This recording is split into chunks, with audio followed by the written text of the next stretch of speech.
Even बहुत सारी loss में है। एक बहुत बड़ी कंपनी है इंडिया की जिसने अभी $1 बिलियन का लॉस रिपोर्ट किया है इस क्वार्टर में। यहाँ पर इंडिया में ऐसे बैठे हैं बहुत जिनको खुद को कुछ नॉलेज नहीं है। इस तरह से लोग हैं जो मार्केट में फ्रॉड कर रहे हैं। पर वो क्या करते हैं, आज ये कंपनी आई है इसने नहीं बना, दूसरी कंपनी आई इसमें मैं टॉप पे आ जाऊँगा तो इसमें मैं पैसा बना लूँगा, इसमें मैं टॉप पे आ जाऊँगा इसमें पैसा बना लूँगा। और इसका उन्होंने मुझे सब्सक्रिप्शन दिया है वो 1 लाख रुपीज़ का है। कोचिंग सेंटर में क्या हो रहा है कि एक टीचर के नाम पे बच्चा जाता है, सपोज एक बहुत बड़ी टीचर हो गए, वो यूट्यूब पे ज्ञान दे रहे हैं। अब बच्चा जाता है उनको देख के, वहाँ पहुँचने के बाद पता चलता है ये तो पढ़ाते ही नहीं, ये तो इधर ज्ञान दे रहे हैं। कह रहा था मैंने बायजूस का दिलवा दिया, एक टेबलेट मिल गया है, ये हो गया वो हो गया। उन्होंने बहुत मिसकमिटमेंट करके बहुत बड़े बड़े सपने दिखा के बेचे। आज के हमारे पॉडकास्ट में हमारे गेस्ट है प्रतीक, जो कि वेबसाइट जोन के फाउंडर और सीईओ हैं। इनकी कंपनी बहुत पिछले 3 सालों से बहुत अच्छे तरीके से काम कर रही है, अच्छा रेवेन्यू बिल्ड कर रही है, प्रॉपरली बूटस्ट्रैप कंपनी है। इनका tie up IIT Dharwad, IIT Kharagpur, IIT Nagpur, साथ ही साथ ये विक्स के ऑफिशियल पार्टनर भी है।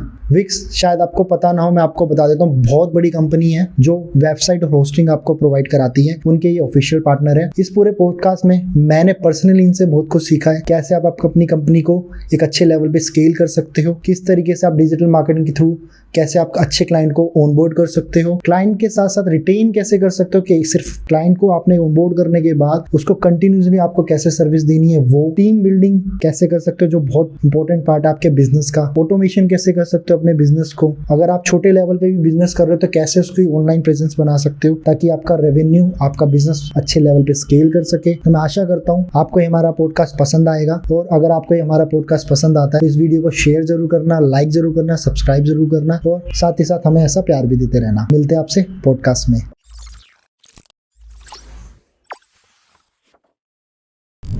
तो फर्स्ट ऑफ ऑल स्वागत है आपका मेरे चैनल पॉडकास्ट विद कुणाल में।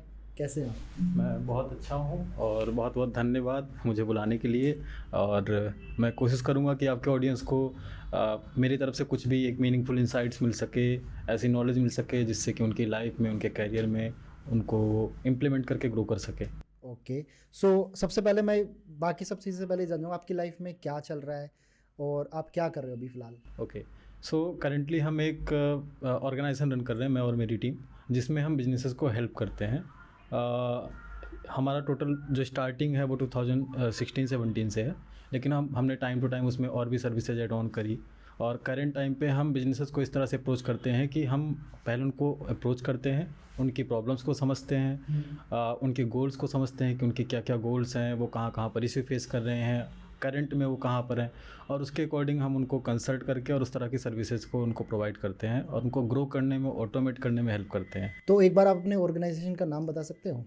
जो हमारी ऑर्गेनाइजेशन का नाम है website zone media and technologies private limited. Okay. और हमारा जो मेनली वर्क होता है, अगर मैं उसको 4 से 5 अलग अलग वर्ड्स में डिफाइन करूँ तो हम business consulting, IT services, digital marketing, e-commerce management, और अगर मान लेते हैं हम कई सारे बिजनेसेज होते हैं तो उनको बिजनेस कंप्लायंसेज भी हम प्रोवाइड करते हैं, जिससे कि उनको एक ही रूफ के अंदर ये सारी सर्विसेज मिल पाती हैं। तो हमारा कभी मोटिव नहीं होता कि हाँ हम ये पर्टिकुलर सर्विसेज इनको बेचना है, ये सेल करना है, ऐसा कभी नहीं। हम इस माइंडसेट से अप्रोच करते हैं कि हम उनको लॉन्ग टर्म में रिटेन कर सकें। तो मैं ये आपसे जानना चाहूँगा प्रतीक कि बेसिकली अभी आपके अकॉर्डिंगली 2024 में किसी को भी क्या बिजनेस स्टार्ट करना चाहिए, अगर वो बिजनेस कर रहे हैं तो उसमें क्या इंप्लीमेंट करना चाहिए, बिकॉज कॉम्पिटिशन्स बहुत हैं पूरे मार्केट में। आप जिस फील्ड से हो मार्केटिंग, और मैं भी इस फील्ड से हूँ, बिलोंग करता हूँ, तो कंपटीशन इतना है कि आप जो भी कंटेंट आप देते हो वो कोई ना कोई ऑलरेडी होता है। कैसे बीट करे उस कंटेंट को, उस अपनी ऑडियंस को या अपने कॉम्पिटिटर्स को, किस तरीके से नया बिजनेस स्टार्ट कर सकते हैं, या बिजनेस कर रहे हैं तो किस तरीके से उसमें चेंजेस करके उसको अच्छे लेवल तक स्केल कर सकते हैं। बिकॉज जैसा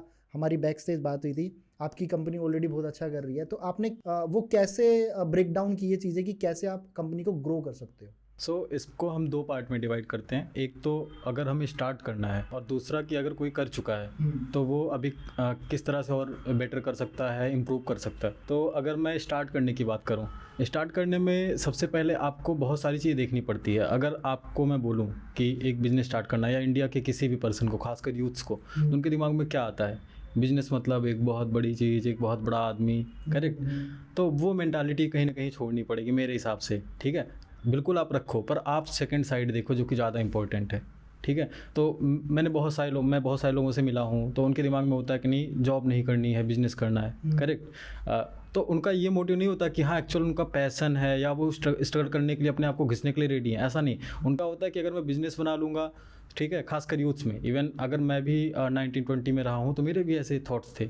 सो इसको हम 2 पार्ट में डिवाइड कर सकते हैं। एक तो कि अगर किसी को बिजनेस स्टार्ट करना है, दूसरा अगर कोई कर चुका है तो वो क्या चीज़ें इंप्लीमेंट करके अपने आप को, अपने बिजनेस को इम्प्रूव कर सकता है। ठीक है। तो अगर हम स्टार्ट करने की बात करें तो स्टार्ट करने में अगर मैं आपको बोलूँ, या खासकर इंडियन यूथ्स को, ठीक है, कि बिजनेस आते ही, बिजनेस वर्ड आते दिमाग में क्या आता है, तो बहुत सारे अच्छे एडवांटेजेस दिखाई पड़ते हैं। कंफर्ट जोन लोगों को ज़्यादा दिखता है बिजनेस का मतलब। एग्जैक्टली कि हाँ एक अच्छी लाइफ स्टाइल होगी, एक अच्छी गाड़ी, एक अच्छा घर, एक अच्छी इज्जत शोहरत, जो भी दौलत ठीक है।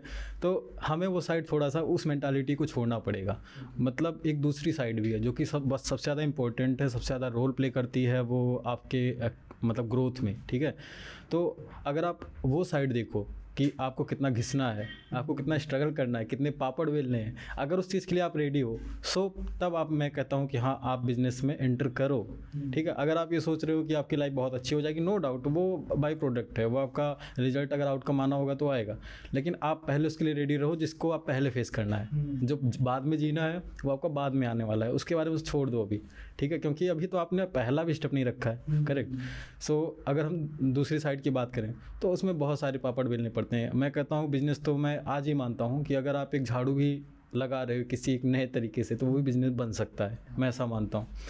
तो लोग क्या करते हैं कि ये पड़ोसी मेरा, इसने केक की शॉप खोली थी, मैं भी खोल लेता हूँ, इसका अच्छा चल रहा, मेरा भी चलने लगेगा।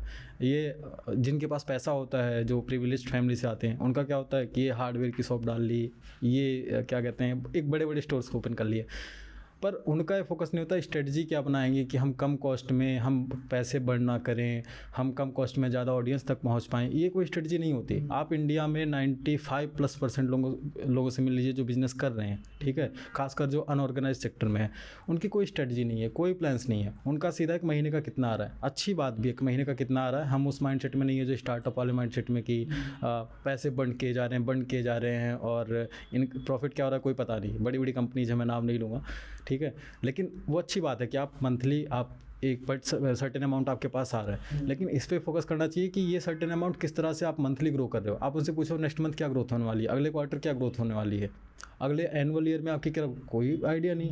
उनको लगता है कि नहीं ये बहुत अच्छी चीज़ मैंने हासिल कर ली। अगर मैं नौकरी करता तो ये पर्टिकुलर अमाउंट में 20,000 कमा रहा होता, 30,000 कमा रहा होता, मैं बिज़नेस कर रहा हूँ तो मैं 1 लाख रुपये कमा रहा हूँ। नहीं, वो सफिशिएंट नहीं है, करेक्ट।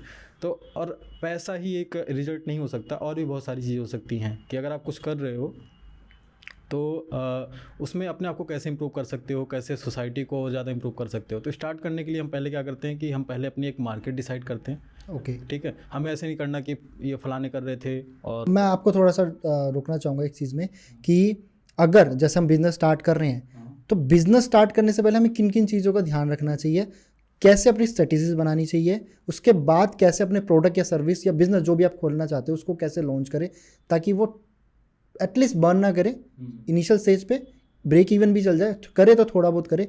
वो स्ट्रेटेजीज अगर आप थोड़ी सी शेयर करना चाहो कैसे बिजनेस को हम बना सकते हैं। एग्जैक्टली, देखिए हर एक बिजनेस वेरी करता है कि क्या है। आप प्रोडक्ट में जा रहे हो, आप सर्विस में जा रहे हो, ठीक है। सर्विस बिजनेस स्टार्ट करना काफ़ी आसान होता है, आपकी कैपिटल नहीं लगती है। प्रोडक्ट बिजनेस में जाओगे तो आपकी कैपिटल्स लगती हैं। तो हमें पहले डिसाइड करना है कि हमें करना क्या एग्जैक्टली, करेक्ट। आपकी क्या कैपेसिटी है। अगर आपको लगता है कि आपके पास कैपिटल नहीं है तो आप प्रोडक्ट में क्यों जा रहे हो। आपके पास कैपिटल नहीं है, रिसोर्सेज भी नहीं है, तो आप मत जाओ प्रोडक्ट में, ठीक है। और अगर आपको लगता है कैपिटल है और कैपिटल नहीं भी रिसोर्सेज हैं कि आपको कोई बैक कर सकता है, ठीक है, आप एक लॉन्ग टर्म गेम खेल सकते हो, जाओ प्रोडक्ट में। तो पहले हमें डिसाइड करना है हमें किस सेगमेंट में जाना है। और मैं कहता हूँ कि ऐसी जगह जाओ जहाँ पर आपकी नॉलेज, सपोज आपकी फैमिली में कोई कुछ कर रहा हो, मैं कहता हूँ आपकी फैमिली में कोई एक छोटी शॉप चला रहा हो, आप उसी सेक्टर में घुसो ना। आप ऐसा मत जाओ कि वो बड़ी कंपनी TCS चल रही है मैं उसी फील्ड में जाऊंगा, तो वहाँ पर काफ़ी दिक्कत आने वाली है। अगर आप चाहते हो कि आपके फेलियर रेट कम रहें, तब की मैं बता रहा हूँ, ठीक है। तो आप ऐसी जगह जाओ जहाँ आप रेगुलर आप 24 आवर्स में कुछ टाइम ऐसे लोगों के पास बिता रहे हो जो उसी फील्ड में जाओ। वो ज़्यादा आपको बेनिफिट मिलेगा क्योंकि उनसे आपको लर्निंग्स भी मिलेंगी, सपोर्ट भी मिलेगा, नेटवर्किंग भी मिलेगी, सारी चीज़ें मिलेंगी, ठीक है।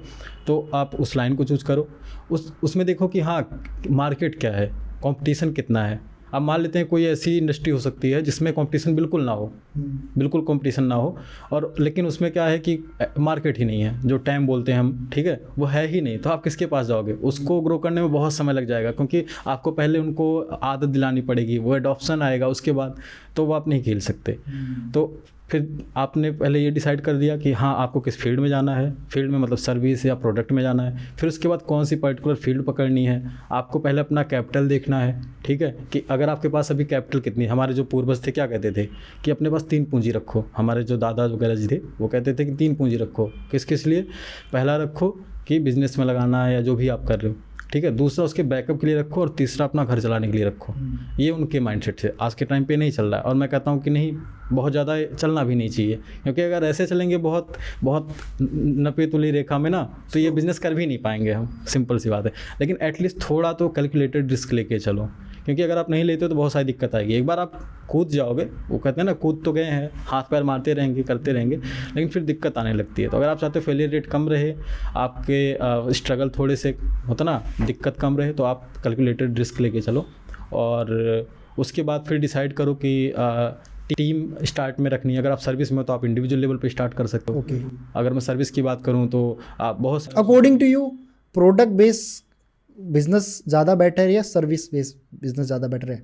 ये फिर वहीं पर बात आ जाती है कि इस पे देखो, मैं अपनी पर्सनल चॉइस बता सकता हूँ, ठीक है, लेकिन आपकी मतलब जो आपने एक्सपीरियंस किया हो, जिसमें आपको लगता हो कि इसमें फेलियर रेट कम हो सकते हैं, हाँ, और कैपिटल भी कम लगेगी, प्लस जो आपकी स्केल है सर्विस, बिकॉज सर्विस में आपकी कैपिटल नहीं लग रही है। बिजनेस में सबसे बड़ा फेलियर कैपिटल का आता है।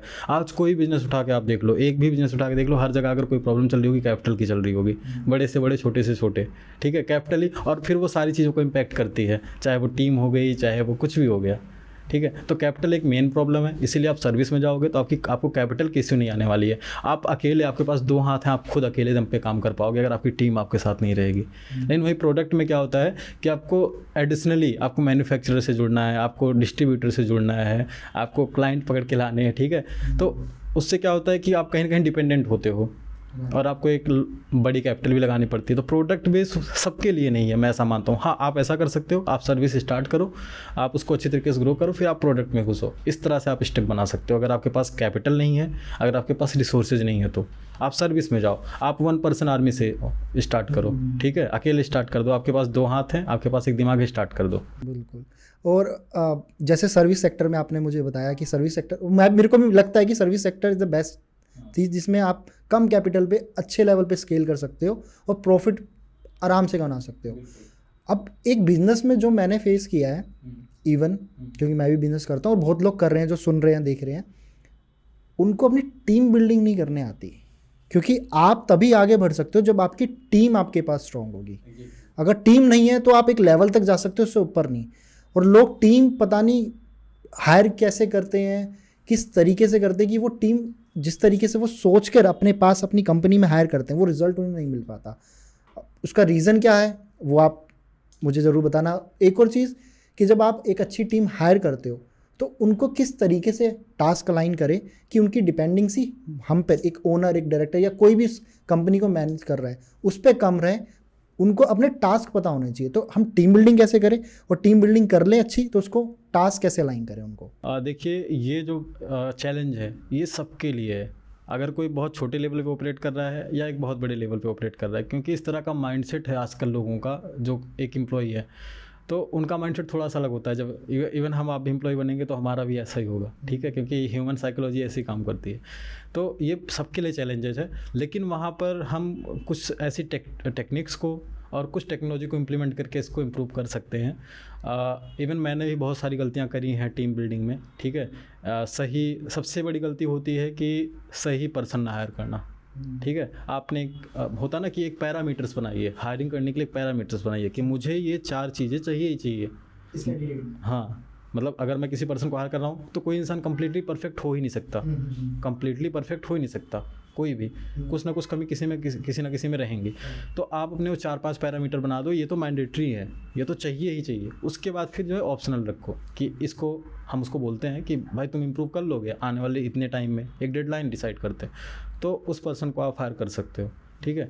तो होता क्या है, कई बार क्या होता है कि खासकर जब छोटी कंपनी होती है, ठीक है, तो एक पर्सन के ऊपर कई सारे टास्क दे दिए जाते हैं। अब ज़रूरी नहीं कि वो हर टास्क में जो है सक्सेसफुल है, वो एक कर रहा होगा जहाँ पर दूसरे में नहीं कर पाएगा, यहाँ भी दिक्कतें आती हैं।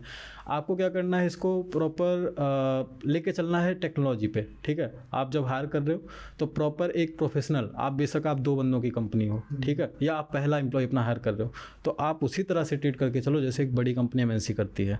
अगर आप उस तरह से करके चलोगे तो बहुत सारी चीज़ें आसान हो जाएंगी। क्या आपका एम्प्लॉय रिटेन होगा, ठीक है। लोग क्या करते हैं कि मतलब टास्क कोई ट्रैकिंग ही नहीं है, एम्प्लॉय क्या काम कर रहा है कुछ पता ही नहीं है, ठीक है। उनको खुद नहीं पता कि अरे मैं कहता हूँ गूगल शीट पे मैनेज कर लो कि भैया तुमने आज क्या काम किया, आज शाम को मुझे रिपोर्ट तुमने आज क्या काम किया। या अगर मान लेते हैं सर्विस में आप प्रोजेक्ट वाइज होता है तो प्रोजेक्ट का पूरा हिसाब किताब रखो कि हाँ ये प्रोजेक्ट तुमको असाइन किया गया था, ये कितने दिन का है, इसकी डेडलाइन डिसाइड करो और तुम इस पर लेट क्यों चल रहे हो, क्या प्रॉब्लम्स आ रही हैं। तो ये लोग नहीं करते हैं। प्लस इसके अलावा प्रॉपर पंचिंग का सिस्टम रखो, ठीक है। टेक्नोलॉजी की अगर आप सॉफ्टवेयर बाई कर सकते हो तो आप सॉफ्टवेयर बाई करके उनको सॉफ्टवेयर पे ले जाओ और वहाँ पर सारे प्रोजेक्ट वगैरह मैनेज करो। आप एम्प्लॉयज़ को वो फील कराओ कि जो बड़ी कंपनीज कराती हैं। आप उनको छुट्टियां दो। मान लेते हैं कि कोई ऐसी छुट्टियां होती है कि नहीं दे पाते हैं, ठीक है, वो बोलते हैं नहीं वो तो बड़ी कंपनीज में होती है, हमारे वहाँ नहीं होती है। तो ठीक है, मैं मानता हूँ छोटे बिजनेस में प्रॉब्लम्स होती हैं, पर फिर भी अगर आपको लगता है कि नहीं ये तो बनती है, सपोज आज 26 जनवरी है पर बहुत सारी कंपनीज आज ओपन होंगी, ठीक है, तो आप एक दिन का प्रॉफिट कमा के क्या ही कर लोगे, ठीक है। आप वो मतलब मेरे हिसाब से उनको फील कराओ। हाँ, अगर आप लॉस में चल रहे हो तो नहीं, टीम को भी काम करना चाहिए, ठीक है। तो सॉफ्टवेयर पे ले जाओ, उनको प्रॉपरली प्रोफेशनली ट्रीट करो कि हाँ उनका प्रॉपर आने का टाइम, जाने का टाइम, ठीक है, जो भी चीज़ें एमएनसी देती है उस लेवल पे चीज़ें फील कराओ और पर्सनली भी थोड़ा सा कनेक्ट रहो। क्योंकि होता क्या है, लोग वो बन जाते हैं, खासकर इंडिया में साहब जी बन जाते हैं कि मैं बॉस हूँ। अरे आप बॉस बन के काम नहीं करवा सकते किसी से, ठीक है। और आपके किसी बड़े आदमी को देख लो, क्या कभी मुकेश अंबानी को, कभी नारायण मूर्ति जी को, कभी उन्होंने अपने आप को एज ए बॉस नहीं दिखाया होगा, ठीक है, चाहे वो शुरू में थे या आज भी हैं, वो हैं एक्चुअल में, ठीक है, लेकिन उन्होंने अपने काम के थ्रू दिखाया। यहाँ पर इंडिया में ऐसे बैठे हैं बॉस जिनको खुद को कुछ नॉलेज नहीं है और सोचते हैं टीम उनको सब कुछ कर देगी। पहले आप नॉलेज रखो, आपको अपनी लगाम हाथ में रखनी पड़ेगी। लगाम इस तरह से नहीं कि आप उनको कंट्रोल कर रहे हो, लगाम इस तरह से कि आपको बेसिक्स पता होने चाहिए। आप उस इंडस्ट्री में घुस गए हो जिसमें आपको बिल्कुल नॉलेज नहीं, आप सोच रहे हो टीम संभाल लेगी, नहीं संभाल पाएगी। और हो सकता है जो लोग जो आपने हायर किया ना वो आपको काट के अलग से जाएगा बहुत। और मेरे साथ ऐसा हुआ है, मैंने लैक्स ऑफ का नुकसान जो है बियर किया है इस तरह से कि मैंने गलत पर्सन को हायर किया, उस पर्सन ने मेरी चीज़ें ख़राब करी, चाहे वो मार्केट में क्या कहते हैं नाम ख़राब करना या फाइनेंशियली। तो होता है, हर किसी के साथ होता है, लेकिन उससे आप सीखो, ठीक है। तो आप सही पर्सन हायर करो, टेक्नोलॉजी पे उनको ले जाओ, उनको एमएनसी का फील कराओ प्रॉपर। अगर आप करा सकते हो, आपके पास है चीज़ें, आप कम टीम रखो, आप ज़्यादा टीम मत बढ़ाओ, लेकिन जितने भी उनको अच्छे तरीके से लेके चलो। बल्कि मुझे लगता है कि आप दिन में या कुछ ना कुछ एक्टिविटी करा सकते हो एंजॉयमेंट, जिससे वो हैप्पी रहे, या कोई ना कोई चैलेंज रख सकते हो उनके बीच में कि अगर आप ये टास्क परफॉर्म करते हो तो आपको ये वाउचर या ये, तो एक टीम में मुझे लगता है कि एक्साइटमेंट बनी रहती है कि यार अगर मैं बोरिंग सा नहीं लगता। और मैं कहता हूँ अगर आप ये सब नहीं कर सकते तो बहुत सारे आजकल वर्चुअल एचआर आ गए हैं, ठीक है। वो क्या करते हैं, वो अकेले 20 कंपनियों के हैंडल कर रहे होते हैं, जिसमें मान लेते हैं चार लोग आपकी टीम में, तो वो 4 आपके हैंडल करेंगे, 4 उनके करेंगे, तो वो छोटी छोटी चीज़ें कराते रहते हैं। बहुत सारे लोगों को कंप्लायंस नहीं पता होते कि हाँ अगर एक एम्प्लॉय हायर कर रहे हैं तो क्या क्या टर्म्स रहने वाली हैं, ठीक है। वो ऐसे ही ठीक है आ जाओ, कल से आ जाना इंडियन बिजनेसेस की बात कर रहा हूँ, एमएस। तो अगर कुछ टर्म्स अगर आप बताना चाहें कि एक एम्प्लॉय हायर करने से बेसिक टर्म्स क्या होने चाहिए एक एम्प्लॉय में, जिससे जब वो हायर करे तो एटलीस्ट उसको पता हो कि मैंने जिस कैंडिडेट को हायर किया है वो शायद बाद में कैसा निकले वो किसी को नहीं पता, लेकिन हाँ मैंने कैंडिडेट सही हायर किया है। एक बेसिक टर्म्स क्या होते हैं कैंडिडेट को हायर करने के लिए? देखो, पता तो किसी का नहीं चल सकता। 15 मिनट 20 मिनट 1 घंटे के इंटरव्यू में आप 1-2 राउंड ले लो तो इंसान का पता नहीं चलने वाला है। आप उसका रिज्यूमे देख के नहीं बता सकते, कहानी कुछ भी बनाई जा सकती है, ठीक है। मेरे हिसाब से क्या रहता है कि आप एक जब हायर कर रहे हो तो पहला एक पैरामीटर जो मैंने बताया था, पैरामीटर बना लो। आप ज़्यादा से ज़्यादा लोगों का हो सके इंटरव्यू करो। आपको 2 बंदे हायर करने हैं, मैं कहता हूँ आप 200 का इंटरव्यू करो। अगर आपको लगता है कि आपको सही माइंडसेट नहीं मिला, क्योंकि सबके साथ आज के टाइम पर कंपनी चल रही हैं जो यही क्लेम करती हैं कि हम ये प्रॉब्लम सॉल्व करते हैं कि आपको अच्छा कैंडिडेट दिलाएंगे, जबकि वो तब भी आज ये प्रॉब्लम बनी हुई है। तो सच्चाई यही है कि प्रॉब्लम कंसिस्टेंट है और आगे भी बनी रहेगी, क्योंकि इंडिया का स्किल सेट ऐसा नहीं है। इंडिया का स्किल सेट कैसा है कि वहाँ पर जैसे हम भी बीटेक वगैरह वालों की इंटर्नशिप कराते हैं, हमारे पास हैं कुछ कॉलेजेस के बच्चे, ठीक है। अब उनका इंटर्नशिप, उनका वो क्या होता है माइंडसेट कि नहीं यहाँ से निकले, एक्चुअली उनको प्रैक्टिकल नॉलेज होती नहीं है और वो चाहते हैं कि नहीं उनको पैकेजेस ज़्यादा मिलने चाहिए, उनको वर्क लाइफ बैलेंस, तुमने काम किया नहीं और तुम्हें सब कुछ मिलना चाहिए, ठीक है। तो इसलिए ज़्यादा से ज़्यादा लोगों को इंटरव्यू करो आप, क्योंकि स्किल सेट अभी ऐसा नहीं है। आप ऐसा नहीं सोच सकते कि आपने 10 का किया 2 को फाइनल कर लिया, नहीं। अगर आप ऐसा कर रहे हो तो आप गलती कर रहे हो। आप ज़्यादा से ज़्यादा मतलब हो सके आप अपना टाइम दो, क्योंकि आज अगर आप टाइम दे दोगे ना तो आपका आने वाला टाइम बहुत बेटर हो जाएगा, ठीक है। दूसरा क्या है कि जब आप हायर करो उसमें से 2 तरह से एक शॉर्ट लिस्टिंग करो, जिससे बहुत सारी कंपनी 2-2 3-3 राउंड इंटरव्यू लेती हैं। अगर आप एक छोटे लेवल पे आप एक ही राउंड लेते हो, ठीक है, तो आप क्या करो कि उसमें से एक दूसरा फनल बनाओ, जैसे बिजनेस में होता है। आपने एक टॉप फनल बनाया 200 लोगों का, उसमें से 20 लोगों को निकाला, ये 20 मेरे टॉप के बंदे थे, करेक्ट। अब 20 में से हो सके तो उनको दोबारा इवेलुएट करो, एनालाइज करो, हो सकता है दोबारा एक बार इंटरव्यू ले लो, कुछ और आपको क्लियर है तो ऐसा उसमें हेजिटेट ना हो कि नहीं मैं एक बार तो ले चुका हूँ दोबारा लेना है, नहीं हेजिटेट मत हो, बिल्कुल प्रॉपर क्लियर करो सारी चीज़। और उसमें से जो भी बंदे आप रख रहे हो उनको प्रोबेशन पे रखो, क्योंकि एक टर्म होता है एचआर में कि आप उनको प्रोबेशन पे रखो। वो 15 डेज का हो सकता है, 1 मंथ का हो सकता है, और वो आगे एक्सटेंड भी किया जा सकता है, ठीक है। आप अपनी टर्म बना सकते हो कि आपको इस प्रोबेशन पीरियड में इतनी सैलरी दी जाएगी, अगर आप अच्छा काम करोगे तो हम ये जो आपकी आस्क है इसको फुलफ़िल करेंगे, अदरवाइज़ हम इस प्रोबेशन पीरियड को बढ़ा सकते हैं। अगर आपकी हमें परफॉर्मेंस नहीं दिख रही है तो हम इस प्रोबेशन पीरियड को 1 मंथ से 2 मंथ भी एक्सटेंड कर सकते हैं अगर आपको मौका देने के लिए, अदरवाइज़ हम आपको फायर भी। तो ये सारी बड़ी कंपनीज करती हैं? बिल्कुल, ये ज़रूरी है, तभी तो रिटेन कर पाते हैं। आप अभी चले जाइए गूगल वगैरह में, तो वहाँ पर क्या होता है कि उनको ट्रेनिंग दी जाती है मंथ की। अब छोटा एम्प्लॉय नहीं ट्रेनिंग दे सकता, छोटा एम्प्लॉयर, ठीक है, क्योंकि उसके वो बिठाएगा, ट्रेनिंग देगा, बंदा छोड़ के चला जाएगा, उसका लॉस हो गया ना, उसके पास इतना टाइम है। तो आप इस तरह से रखो कि उसको प्रोबेशन पीरियड में रखो। आप प्रॉपर एक 4-5 पेज का डॉक्यूमेंट बनाओ, या तो आप खुद अगर आपके पास नॉलेज आप बनाओ, या आप किसी की हेल्प ले लो जो एचआर में काम करते हों या जिनको भी नॉलेज हो कंप्लायंसेस की, और उस डॉक्यूमेंट के अकॉर्डिंग सारी अलग अलग पॉइंट्स होते हैं, उसमें 7, 8, 9, 10 आप अलग अलग क्लॉज रख सकते हो। उसमें एक प्रोबेशन का पीरियड का भी होता है, तो आप प्रोबेशन पीरियड साइन कराओ। उससे क्या होगा कि अगर मान लेते हैं आपने जो पर्सन रखा था वो अच्छा काम नहीं कर रहा, तो आप आसानी से उसको फायर कर सकते हो। ऐसा नहीं कि आपको ज़िंदगी भर उसको झेलना है, करेक्ट। और फिर अगर अच्छा काम कर रहा है तो उसको आगे उसकी सारी चीज़ें वो करो। हाँ, और भी उसमें होती हैं क्लॉजेज होते हैं कि मान लेते हैं कि अगर जब भी आपको हम यहाँ से क्विट करना है तो आप एक पर्टिकुलर टाइम का हमें नोटिस पीरियड देंगे। ये हर कंपनी में होता है, बड़ी कंपनी में। और प्लस अगर कंपनी भी निकालेगी तो कंपनी भी आपको इतने जो भी नोटिस पीरियड का आपकी तरफ से था उतने टाइम का कंपनी भी आपको कंपनसेट देगी। अगर कंपनी इमीडिएट फायर करेगी तो कंपनी को भी रहना पड़ेगा, लेवल अकाउंटेबल रहना पड़ेगा। ऐसा नहीं कि हाँ एम्प्लॉय ही नोटिस पीरियड देगा। तो इस तरह से टर्म बनाओ, दोनों के तरफ से वो फ़ायदेमंद हो, उससे आपका भी फ़ायदा है, एम्प्लॉय का भी फ़ायदा है। बेसिकली अगर इस टर्म से चलेंगे तो एम्प्लॉय भी हम अच्छा हायर कर पाएंगे और मैनेज भी अच्छा कर पाएंगे। एग्जैक्टली। और उसके अलावा उनकी ट्रैकिंग करो डे वन से वो बंदा आया। तो लोग क्या करते हैं कि जैसे मान लेता हूँ कि आपने कॉलर हायर किया, ठीक है, कॉलर क्या कर रहा है, उन्होंने एक सिम निकाल के दे दी और बंदा बात कर रहा है, क्या बात करी कुछ पता नहीं। बहुत सारे सॉफ्टवेयर्स हैं, आप सॉफ्टवेयर का यूज़ करो, ठीक है। उन्होंने क्या बात करी है, किससे बात करी है, कितने देर बात करी है, उनका एवरेज टॉक टाइम क्या है, ठीक है, कितनी कॉल कनेक्टेड हुई थी, वो सारी चीज़ें पता चल जाती हैं, ठीक है। तो उसके बेस पर आप उनका परफॉर्मेंस देख सकते हो। अब आपने एक सिम निकाल के दे दी है, मैक्सिमम बिजनेस जो MSME में है यही कर रहे हैं। वो क्या करेंगे, 2-3 सिम ले लेंगे और बांट देंगे। वो अपने फ़ोन से कॉल कर रही, कितनी कॉल करी पता ही नहीं है, कोई कैलकुलेशन ही नहीं है, या किससे क्या बात करी। कल को क्लाइंट आ जाता है कि भैया फेक कमिटमेंट करके मुझे चीज़ें भेज दी, आप कैसे साबित करोगे कि नहीं हमने फेक कमिटमेंट नहीं करी थी। और हो सकता है कर भी रहा हो आपका एम्प्लॉय कर भी रहा हो, तो आप कैसे पता करोगे कि हाँ उसने करी थी या नहीं करी थी। तो इसलिए अगर आप सॉफ्टवेयर और टेक्नोलॉजी के थ्रू चलोगे तो आपकी बहुत सारी चीज़ें आसान हो जाएंगी। आपको उस पर दिमाग ही नहीं लगाना पड़ेगा। आपको पता है अगर 1 महीने बाद प्रॉब्लम आई, मैं फटाफट जाके नंबर सर्च करूँगा, देखूँगा क्या बात हुई थी, ठीक है। मुझे शाम को मिल जाता है कि हाँ इतनी देर इसने बात करी थी, इतने नंबर पर कॉल लगाए, इतने कनेक्टेड हुए, करेक्ट।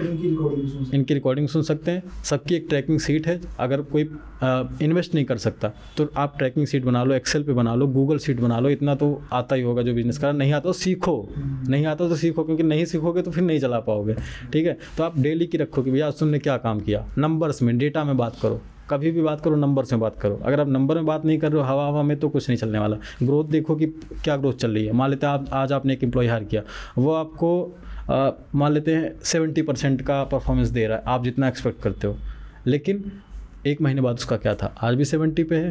क्यों है 70 पे? दूसरे महीने क्या 80 गया कि नहीं गया, 90 गया कि नहीं गया, 100 जा रहा है कि नहीं, वो 110 अचीव कर रहा है कि नहीं कर रहा है। आप उसको इवेल्युएट करो, तब दिखेगा कि हाँ एम्प्लॉय आपका काम कर रहा है कि नहीं, इसका मतलब आप ग्रो कर रहे होगे। अगर वो चीज़ नहीं है, ठीक है, और उसके बहुत सारे पैरामीटर्स हो सकते हैं। वो लर्निंग में क्या कर रहा है, वो नई चीज़ें खुद सीख रहा है, आपको बता रहा है कि नहीं बता रहा है, क्योंकि ऐसा नहीं आप सब कुछ जानते हो, आपके एम्प्लॉय बहुत सारी चीज़ें आपको बताते हैं। मतलब वो डिपेंड करता है कि आपकी कंपनी के पैरामीटर्स क्या है। हाँ, आप लर्निंग पे कर सकते हो, उनका देख सकते हो कि उनका जो आपने टास्क दिए थे वो उन्होंने कितने निपटाए हैं, कितने किस तरह से एग्जीक्यूट किया है उनको, ये सारी चीज़ आप पैरामीटर्स बना सकते हो। तो अभी 2024 में बहुत सारे लोग ये जानना भी चाहते हैं किस टाइप का हमें बिजनेस स्टार्ट करना चाहिए जो हमारे लिए ठीक हो, मतलब जो बेसिकली नया बिजनेस स्टार्ट करना चाहते हो। आज के टाइम पे ऑनलाइन द मस्ट थिंग, तो हमें किस टाइप का बिजनेस स्टार्ट करना चाहिए जो शायद मार्केट रिक्वायरमेंट भी हो, अगर रिक्वायरमेंट चल भी रही है तो हम उसके अंदर compete कर पाएँ।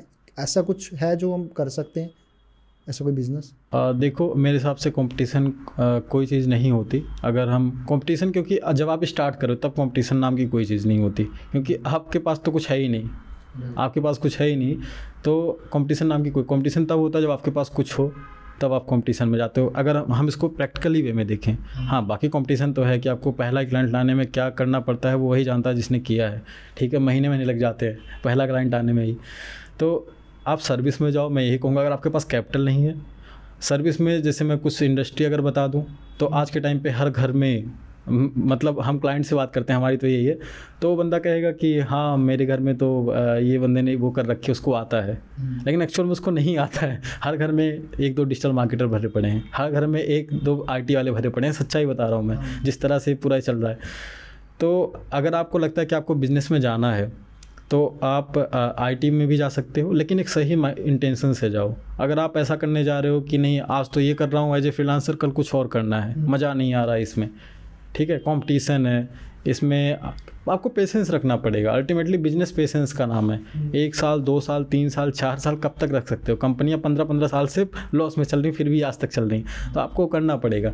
ऐसा कोई जादू की छड़ी नहीं है कि आप सोचोगे कि नहीं आज मैंने चालू किया मैं प्रॉफिटेबल हो जाऊँगा, ऐसा कुछ होने वाला नहीं। वो कहने में बहुत अच्छा लगता है कि हाँ how to make profitable business in 1 month, and ऐसा कुछ नहीं होने वाला है। ये सच्चाई है कि आपको पैसा बर्न करना पड़ेगा, लॉस झेलना पड़ेगा, स्ट्रगल करना पड़ेगा। वो कह सकते हैं कि अतिशयोक्ति हर जगह होती, कोई बहुत बड़ा हो जाए उसको कम मेहनत करना पड़े, ऐसे लोग आपको मिल जाएंगे, पर वो बहुत कम होंगे, पर वो सस्टेनेबल नहीं होंगे, वो ज़्यादा टाइम तक नहीं टिकने वाले होंगे। मैंने किसी का ऐसा सुना था, किसी का ऐसा कोट था कि जो बिज़नेस प्रॉफिटेबल होने में या बनाने में जितना टाइम लगता है वो उतना ही लंबा चलता है, ठीक है, और जो बिज़नेस में आप जल्दी से प्रॉफिटेबल हो जा रहे हो, आसानी से बना ले रहे हो, वो बहुत जल्दी ख़त्म भी हो जाएगा, बिकॉज उसका कंपटीशन बहुत ज़्यादा होगा। उसको हर कोई कर सकता है, तभी तो आपने भी इतनी जल्दी बना लिया। आप कौन सा दिव्य शक्ति लेके अवतरित हुए थे और आपने बना लिया, करेक्ट। तो ये हमेशा दिमाग में बात रखनी ही रखनी है कि आप ऐसे गेम खेलो, अगर लॉन्ग टर्म चलना चाहते हो आप स्ट्रगल लो ना, झेलो, आप लॉन्ग टर्म चलोगे। और कंटेंट क्रिएशंस पे आप क्या कुछ कहना चाहेंगे? मतलब जितना आज के टाइम पे कंटेंट क्रिएशन चल रहा है, लोग इतना ज़्यादा कंटेंट कंज्यूम कर रहे हैं, चाहे वो इंस्टाग्राम हो, फेसबुक हो, यूट्यूब शॉर्ट्स हो, प्रॉपर यूट्यूब वीडियोज़ हो। अपने बिजनेस को मुझे लगता है कि आपको 100% ऑनलाइन तो आना ही चाहिए, क्योंकि तभी आप नंबर ऑफ़ यूज़र्स और नंबर ऑफ़ लोगों को अचीव कर पाओगे, बिज़नेस ग्रो कर पाएगा। जो आपने जैसे बताया था जो अनऑर्गेनाइज बिज़नेस है, उनकी सबसे बड़ी मुझे प्रॉब्लम जो लगती है वो यही है कि वो ऑनलाइन नहीं है, वो उसी में ही सीमित है जितना वो कर रहे हैं, जाना भी नहीं चाहते, बट लेकिन वो बोलते ज़रूर हैं कि हमारा बिज़नेस ग्रो नहीं हो रहा। तो मैं ये बोलना चाहूँगा कि जितने भी लोग इस वीडियोस के थ्रू जो हमें देखेंगे सुनेंगे, कि जो ऑर्गेनाइज सेक्टर में हैं, जो कोई भी परचून की शॉप चला रहा है, व्हाटएवर कुछ भी कर रहा हो, उनको ऑनलाइन आना चाहिए, अपना कंटेंट जो भी तरह के कंटेंट है वो देना चाहिए। और अभी आपने शायद रिसेंटली देख भी रहे होंगे, काफ़ी टाइम से आजकल लोग प्रोडक्ट खरीदना ज़्यादा डायरेक्ट पसंद नहीं करते, लोगों को उनकी स्टोरी जानने में ज़्यादा अच्छा लग रहा है। जैसे आपकी कंपनी है, आपकी कंपनी कितनी मेहनत से बनी है, कितने एम्प्लॉयज़ है उसके अंदर, आप कितना कंटेंट बना रहे हो, कितनी ज़्यादा अपनी कंपनीज़ के बारे में दिखा रहे हो, पीछे बिहाइंड द वर्क कितना चल रहा है। मतलब मुझे दिख रहा है कि कंपनी कितनी मेहनत करती है क्लाइंट के लिए, क्लाइंट के रिव्यू कितने अच्छे हैं, उस बेसिस पे वो उसका प्रोडक्ट ले लेगी। लेकिन अगर आप मुझे डायरेक्ट सेल कर रहे हो प्रोडक्ट, तो मैं नहीं लूँगा, मैं भगूंगा पीछे कि यार अभी मुझे कोई नीड नहीं है। लेकिन जब मैं आपकी स्टोरी देख रहा हूँ, आपकी पूरी जर्नी देख रहा हूँ, आपका ऑफिस कितना हार्ड वर्किंग है, स्मार्ट वर्किंग है, कैसे काम कर रहा है, तो मैं डेफिनेटली कहीं ना कहीं आपके साथ कनेक्ट हो जाऊँगा।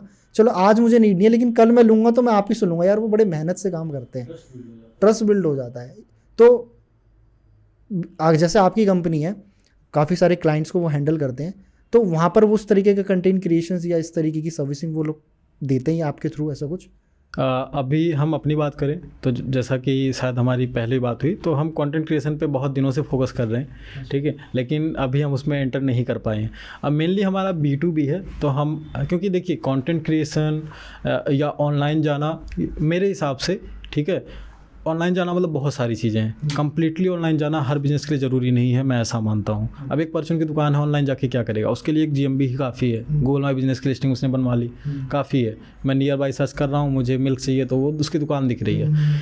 लेकिन बहुत सारे ऐसे बिजनेसेस हैं जिनको बहुत ज़रूरी, पर वो नहीं जा रहे हैं। बट वो कहीं ना कहीं ऑनलाइन तो आया ना, गूगल माई बिजनेस पे तो आया। हाँ हाँ, ऑनलाइन तो जाना कंप्लीटली नहीं ज़रूरी है। अब जैसे कंटेंट क्रिएशन की बात करें तो है क्या कि इंसान के पास समय बहुत कम है, ठीक है, तो कंटेंट क्रिएशन वो सेकेंडरी पार्ट में रखते हैं। कंटेंट क्रिएशन बहुत ज़रूरी है अगर आप कुछ पर्टिकुलर फील्ड में हो। मेरे हिसाब से अगर मैं बोलूँ कि अगर आप एक स्टार्टअप टाइप से चल रहे हो, आप एक यूनिक आइडिया लेके चल रहे हो, आप डायरेक्टली D2C ब्रांड हो, तो वहाँ पर बहुत ज़्यादा हेल्प करने वाला है। आप B2B ब्रांड हो तब भी कंटेंट आपको हेल्प करने वाला है, पर बहुत ज़्यादा नहीं मेरे हिसाब से। आप उसको सेकेंडरी रख सकते हो, क्योंकि B2B में डायरेक्टली नेटवर्किंग ज़्यादा। सपोज हम जैसे अभी हम फोकस कर रहे हैं डायरेक्टली, हम कॉर्पोरेट्स को अप्रोच करना चाहते हैं और हम कर रहे हैं, तो वहाँ पर कॉर्पोरेट्स कभी वीडियोज़ नहीं बैठ के देख रहे हैं, वो अपने काम में लगे हुए हैं। तो हमारे हिसाब से लगता है कि अगर हम कंटेंट बनाएंगे तो हमारा उससे मोटिव नहीं होना चाहिए कि हम कॉर्पोरेट्स को अप्रोच करें। सेकेंडरी रख सकते हैं। एग्जैक्टली हाँ, अगर हम कंटेंट बना रहे हैं तो हम कहेंगे कि हाँ, हम एक मास ऑडियंस को एक सही नॉलेज पहुंचा पाएँ, या हम ऐसा फ्यूचर में कोई प्रोडक्ट लॉन्च करेंगे, कोई सर्विस लॉन्च करेंगे जो उनके लिए बेटर होगी, तब हमें वहाँ बेनिफिट मिलेगा। करेक्ट। तो मेरे हिसाब से हर किसी के लिए कंटेंट क्रिएशन नहीं ज़रूरी है, और भी बहुत सारे कह सकते हैं टास्क हैं जो प्रायोरिटी हैं उनके लिए। हाँ, लेकिन ऑनलाइन जाना ज़रूरी है। अभी मैं अगर आपको बताऊँ एक डेटा, करंटली हमने फोकस किया कि हम जैसे हर बिज़नेस फोकस करता है, ठीक है, हमें खुद बहुत लोग बोल चुके हैं कि आप अच्छे कंपनीज़ को टारगेट करो, आप अच्छी कंपनीज़ को अप्रोच करो, क्योंकि वहाँ से ही आपका बिज़नेस बढ़ने वाला है। पर मेरे अंदर शुरू से एक बात रही है कि नहीं, इनको भी लेके साथ चलना है। जो भारत है ना, जिसको बोलते हैं भारत, उसको भी साथ लेके चलना है। सिर्फ इंडिया नहीं कि हमने कॉर्पोरेट्स को पकड़ लिए, बड़ी कंपनीज़ को पकड़ लिया। नो डाउट वहाँ पे क्या होता है कि रेवेन्यू ज़्यादा आता है, लॉन्ग टर्म रिलेशनशिप चलती है, वो लोग कैपेबल होते हैं। पर हमेशा से मेरे अंदर रहा है कि इनको भी लेके चलना है। मैंने क्या किया कि मैंने 2-3 सेक्टर पकड़े। सपोज कोचिंग सेंटर बहुत अनऑर्गेनाइज्ड है, कोचिंग सेंटर में कुछ ही कंपनीज हैं जो बहुत अच्छे लेवल पे खेल रही हैं, ठीक है, इवन बहुत सारी लॉस में है। एक बहुत बड़ी कंपनी है इंडिया की जिसने अभी $1 बिलियन का लॉस रिपोर्ट किया है इस क्वार्टर में। अच्छा, करेक्ट। कौन है? बायजूस, हाँ। ठीक है, बहुत बड़ी कंपनी है। और कितनी बड़ी एडटेक कंपनी है सबकी। एक टाइम पे वो सबसे बड़ी एडटेक कंपनी थी, $22 बिलियन वैल्यूएशन था, $2 बिलियन हो गया। करेक्ट। तो ऐसे भी हैं, लेकिन एक्चुअल जो कोचिंग सेंटर्स चला रहे हैं, आपके भी आस पड़ोस में कोचिंग सेंटर्स लोग चला रहे होते हैं, तो मुझे लगता है कि ये बहुत अनऑर्गेनाइज सेक्टर है, तो क्यों ना मैं इनको टारगेट करूँ, इनको थोड़ा सा ऑनलाइन एक अप्रोच इनको दूँ कि हाँ भैया तुम भी आओ, एक तुम्हें एक्सपोजर मिले। सो कुछ रिस्पॉन्स नहीं आया। सपोज हमने दिल्ली NCR में करीब 5000 लोगों को अप्रोच किया, जिसमें से मान लेते हैं हमारी 2500-3000 हज़ार लोगों से बात हुई, हमारी टीम ने बात करी। कोई करना चाहते हैं बट वो ना कभी इन्वेस्ट करना चाहते हैं, वो चाहते हैं कि हाँ उनको, और कहते हैं कोई फ़ायदा भी इससे नहीं है, ठीक है उनका। हम कहते हैं आप पहला स्टेप तो स्टार्ट करो, पहला स्टेप कि मान लेता हूँ कि आप मत इन्वेस्ट करो 10,000 रुपये 20,000 रुपये मत करो, आप 500 रुपये कर सकते हो इन्वेस्ट, आप 1,000 रुपये कर सकते हो। बहुत लोगों की GMB लिस्टिंग तक नहीं है, ठीक है, बहुत लोगों के एक पोस्टर तक नहीं है ढंग के, ठीक है। मैं कहता हूँ वेबसाइट तो आज के लिए सबसे ज़रूरी। इवन गवर्नमेंट ने अभी गाइडलाइंस निकाली कोचिंग सेंटर्स के लिए, आपको पता हो, तो उसमें बहुत सारे क्लॉजेज हैं। उसमें ये भी एक क्लॉज है कि जितने भी कोचिंग सेंटर्स हैं जो एक प्रोफेशनल लेवल पे ऑपरेट कर रहे हैं, उनको एक वेबसाइट बनानी पड़ेगी। उस वेबसाइट में उनको दिखाना पड़ेगा उनके कौन कौन से टीचर हैं, उनकी क्या क्या क्वालिफिकेशन है। अच्छा, उनकी डिटेल्स डालनी पड़ेगी। ये गवर्नमेंट के क्लॉज में है। ओके, ठीक है। और उसके बाद ये भी डालना है कि अगर कोई बच्चा आपके वहाँ से निकल के किसी एक लेवल पे पहुँच चुका है, ठीक है, कहीं प्लेसमेंट हो चुकी कुछ भी, तो उसको उसकी भी डिटेल मेंशन करनी है, जिससे ट्रांसपेरेंसी मेंटेन होगी। ठीक है, होता क्या है आजकल कोचिंग सेंटर में क्या हो रहा है कि एक टीचर के नाम पे बच्चा जाता है, सपोज एक बहुत बड़े टीचर हो गए, वो यूट्यूब पे ज्ञान दे रहे हैं, अब बच्चा जाता है उनको देख के, वहाँ पहुँचने के बाद पता चलता है ये तो पढ़ाते ही नहीं, ये तो इधर उधर ज्ञान दे रहे हैं, पॉडकास्ट कर रहे हैं, हाँ ठीक है, ये इधर स्पीच दे रहे हैं, और एग्जैक्टली, और जो पढ़ा रहे हैं उनको एक्चुअल नॉलेज ही नहीं है। इसीलिए कौन कौन से टीचर हैं उनको आपको अपनी वेबसाइट पे मेंशन करना ही करना है, ये गवर्नमेंट की गाइडलाइन है। तो हमने अप्रोच किया इस तरह से, पर रिजल्ट नहीं आया। हमने इतने मतलब आज तक हमने पूरी अपनी लाइफ टाइम में इतने चीपर प्लान निकाले नहीं थे ऑनलाइन ले जाने के, हमने वो भी निकाला, हमारा प्रॉफिट भी उसमें नहीं हो रहा था। हमारा था आज हमारे साथ जुड़ेंगे, हमारे साथ मान लेते हैं हमने 5000 लोगों को अप्रोच किया, ठीक है, हमारे पास 10% भी लोग जुड़ जाएंगे तो ये लॉन्ग टर्म में हमारे साथ प्रॉफिटेबल होंगे, इनको हम बेनिफिट दे पाएंगे, ये हमें दे पाएंगे। नहीं रिजल्ट आया, एग्जैक्टली बता रहा हूँ। कोल्ड कॉल्स, फिर रीटारगेटिंग भी करी हमने, ईमेल मार्केटिंग, बल्क व्हाट्सएप, हमने बहुत सारे जो एक मार्केटिंग टर्म में यूज होते हैं, पर रिजल्ट नहीं आया, हमारी कॉस्ट सारी चली गई, मतलब हमने काफ़ी ज़्यादा क्योंकि शायद वो उसी फील्ड में ही रहना चाहते हैं। एग्जैक्टली हमने बहुत लोगों को ऐसे समझाया कि इसके क्या फ़ायदे, हमने कभी फोर्स नहीं किया कि आप ये चीज़ लो, पर हमने बताया कि आपके फ़ायदे क्या होंगे। आपके ही 100 मीटर के एरिया में 4 लोग चला रहे हो, आप 4 बच्चे ले रहे हो, 4 बच्चे उसके पास क्या ग्रो कर रहे हो, ऐसे कब तक चलाओगे। सेम ऐसे ड्राई क्लीनर्स का हाल, ड्राई क्लीनर्स, हमने ऐसे ड्राई क्लीनर से बात करी जिनकी तीसरी पीढ़ी ड्राई क्लीनिंग कर रही है, या जिनका, और बहुत सारे ऐसे थे 40-50 साल से, एवरेज 15-20 साल वाले बंदे थे, 15-20 साल से जो ड्राई क्लीनिंग कर रहे हैं। आज वो कहाँ होते, आपको पता, कोविड के टाइम पे ऐसी कंपनी ड्राई क्लीनिंग में आई, बहुत सारी आपको मतलब अलग अलग शहरों में ऑपरेट कर रही हैं, कुछ पैन इंडिया लेवल पे हैं जो कोविड के टाइम पे आई हैं, और आज वो मिलियंस में उनका कारोबार है। क्यों? क्योंकि वो डिजिटल गए।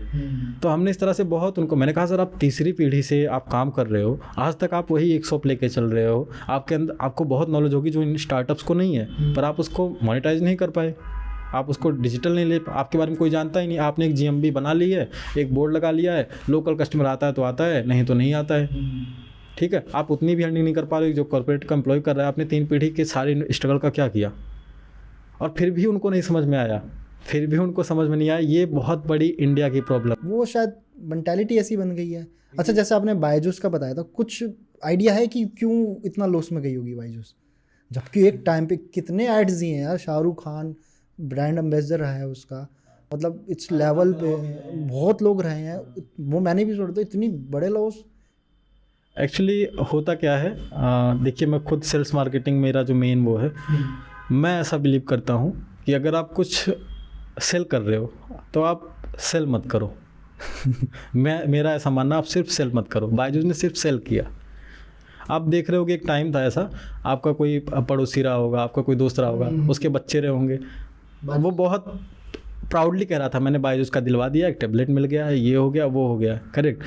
उनके जो कह सकते हैं सेलर्स थे ना, जो कॉल सेंटर्स वाले थे, जो भी जिस भी तरह से कर रहे थे, उन्होंने बहुत मिसकमिटमेंट करके बहुत बड़े बड़े सपने दिखा के बेचे। इंडिया में कोई कुछ बेच रहा है, सपने दिखा के बेच रहा है, सिंपल सी बात है, बहुत बड़े बड़े सपने दिखा के बेचे, ये हो जाएगा वो हो जाएगा, ठीक है।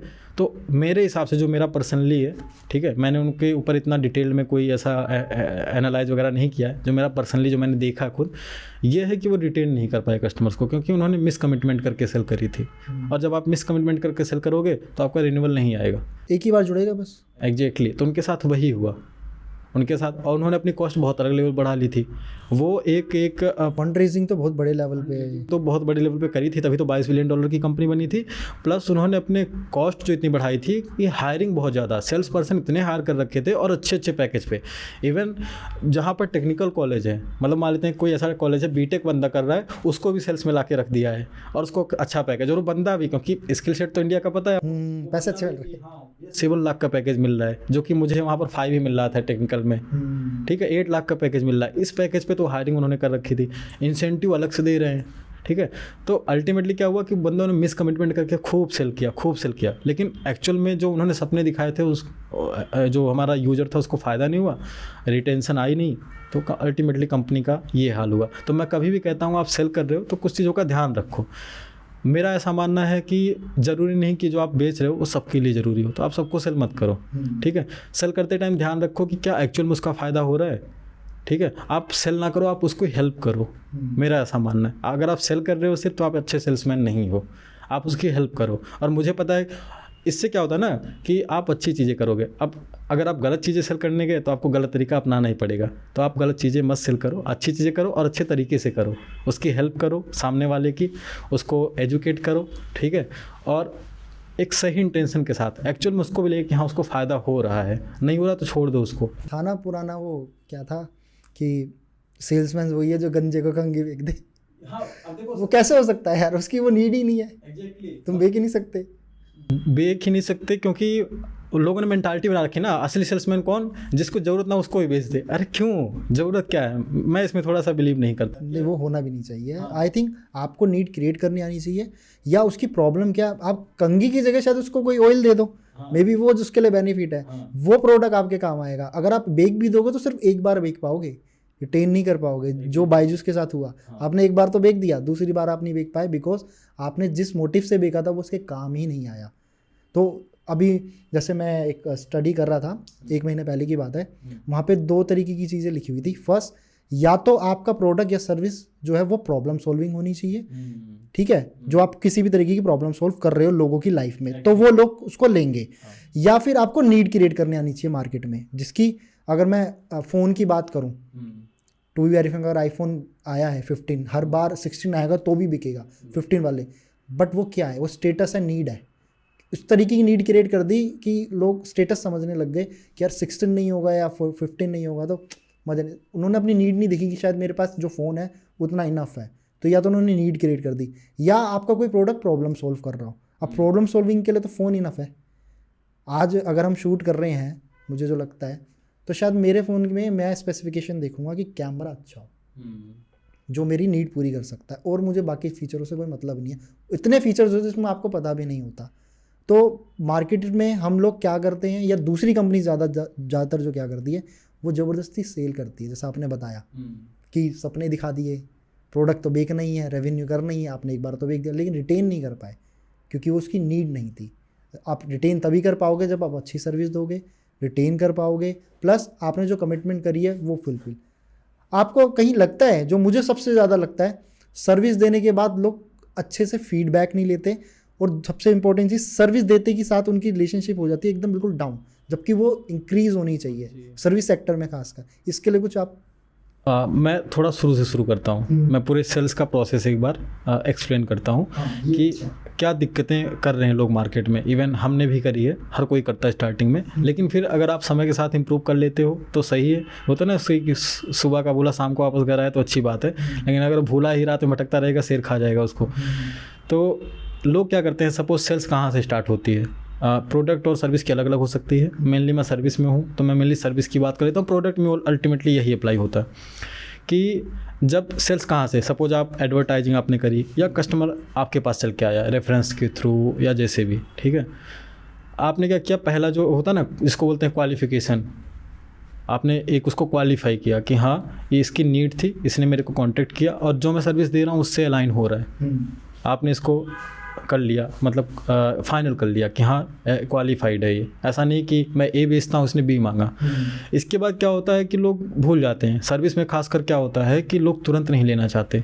अगर मैं कुछ की बात छोड़ दूँ, अच्छा, यूज़र तुरंत नहीं लेना चाहता, इंक्वायरी कर देगा, इंक्वायरी कर देगा। आप अभी अगर आप सर्विस में हो, आप कुछ भी देते हो, आप ऐड चला के देख लो, आपसे कस्टमर तुरंत कन्वर्ट नहीं होगा, 5 to 10% कन्वर्ट होंगे। उसके बाद आपको फॉलोअप से ही करने पड़ेंगे। हाँ, प्रोडक्ट में किसी को अर्जेंट हो रिक्वायरमेंट है, सपोज किसी को केक लेना है, उसने फ़ोन लगाया JMB पे केक चाहिए, हाँ ये है, ले लेगा, वो अलग बात है। लेकिन सर्विस में क्या होता है, फॉलोअप्स लेने ही पड़ते हैं, हमें लॉन्ग टर्म का वो बनाना ही पड़ता है। एक रन अप बोल सकते हैं या फिर कुछ भी उसको फनल बोल सकते हैं, ठीक है। तो आप क्या करो कि पहले उसका एक फनल बनाओ कि जो पहला कस्टमर है वो क्वालिफाई हुआ है तो आप उसको टाइमली फॉलोअप लो, उससे एक टाइम लो कि हाँ सर कब चाहिए, उसको प्रॉपर समझो कि हाँ उसकी रिक्वायरमेंट क्या, उसकी साइकोलॉजी को समझो। एक एस्ट्रोलॉजर क्या करता है, अभी आपने शायद एक इंटरव्यू किया था एस्ट्रोलॉजर का। एस्ट्रोलॉजर क्या करता है कि वो क्या करेगा, पहले आपकी पूछेगा क्या क्या प्रॉब्लम चल रही, फिर आपको बताएगा कि ये वाला ग्राह ऐसा है, आप इस तरह का करो। तो वैसा आपको बिजनेस में करना है। ठीक है। डॉक्टर क्या करता है, डॉक्टर आपसे पहले प्रॉपर पूछेगा, अगर अच्छा डॉक्टर होगा, खासकर होम्योपैथी वाले से आप मिलना, ठीक है, वो आपसे आधे घंटे बैठ के बातें ही करेंगे कि हाँ आप क्या चल रहा है, आपका नेचर कैसा है। होम्योपैथी वाले ये भी पूछ लेते हैं आपके फैमिली बैकग्राउंड कैसा है। वो प्रॉपर एक डिटेल लेते हैं, ओवरव्यू लेते हैं, आपके बाहर से देख लेते हैं। ठीक है। तो इस तरह से आप उसका प्रॉपर जितना इन्फॉर्मेशन ले सकते हो, जितना इन्फॉर्मेशन जो आपको हेल्प करेगा इसको कह सकते हैं ना एग्जीक्यूट करने में आपकी सेल को, उतना ले लो। और फिर एक सीट बना लो, या आप सॉफ्टवेयर यूज़ करते हो सॉफ्टवेयर रखो, तो टाइमली उससे फॉलोअप लो। अगर कस्टमर ने बोला है कि 4 दिन बाद, मतलब आज जो भी डेट है उसके पर्टिकुलर 4 दिन बाद, मान लेते हैं 25 तारीख को बोला है, तो 25 तारीख को 12 बजे कॉल जानी चाहिए।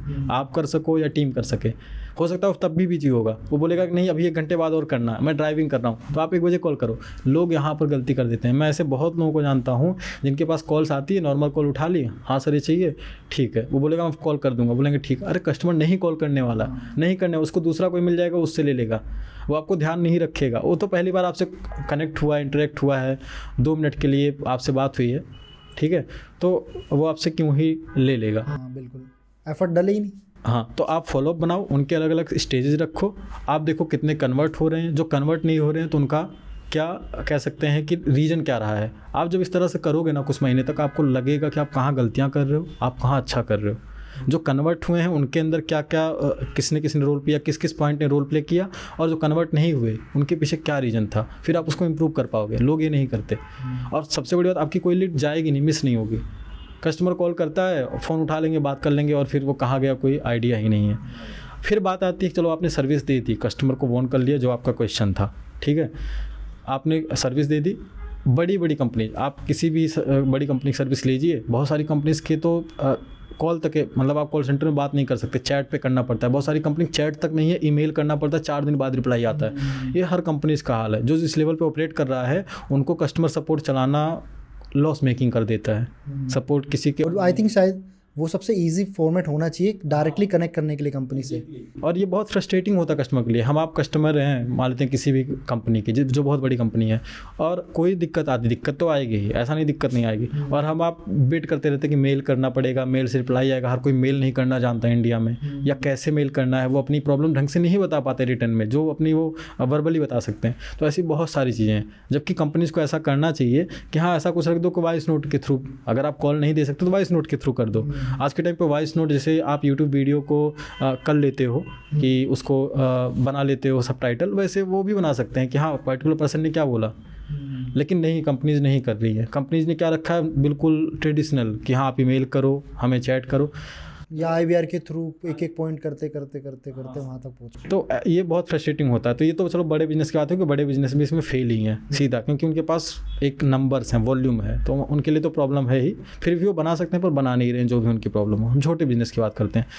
छोटा बिजनेस क्या करता है कि छोटे बिजनेसेस करते हैं एक्चुअली, जो खासकर जिनका अच्छा गोल होगा, मतलब जो लॉन्ग टर्म गोल चल रहे होंगे। जैसे हमारे पास भी कुछ कस्टमर्स हैं जिनको हम रात में 11 बजे भी रिप्लाई देते हैं, ठीक है, हम उनके साथ संडे भी जुड़े रहते हैं। हम कभी नहीं देखते, मतलब देखो सबके साथ नहीं हो सकते, सिंपल मैं बताऊं।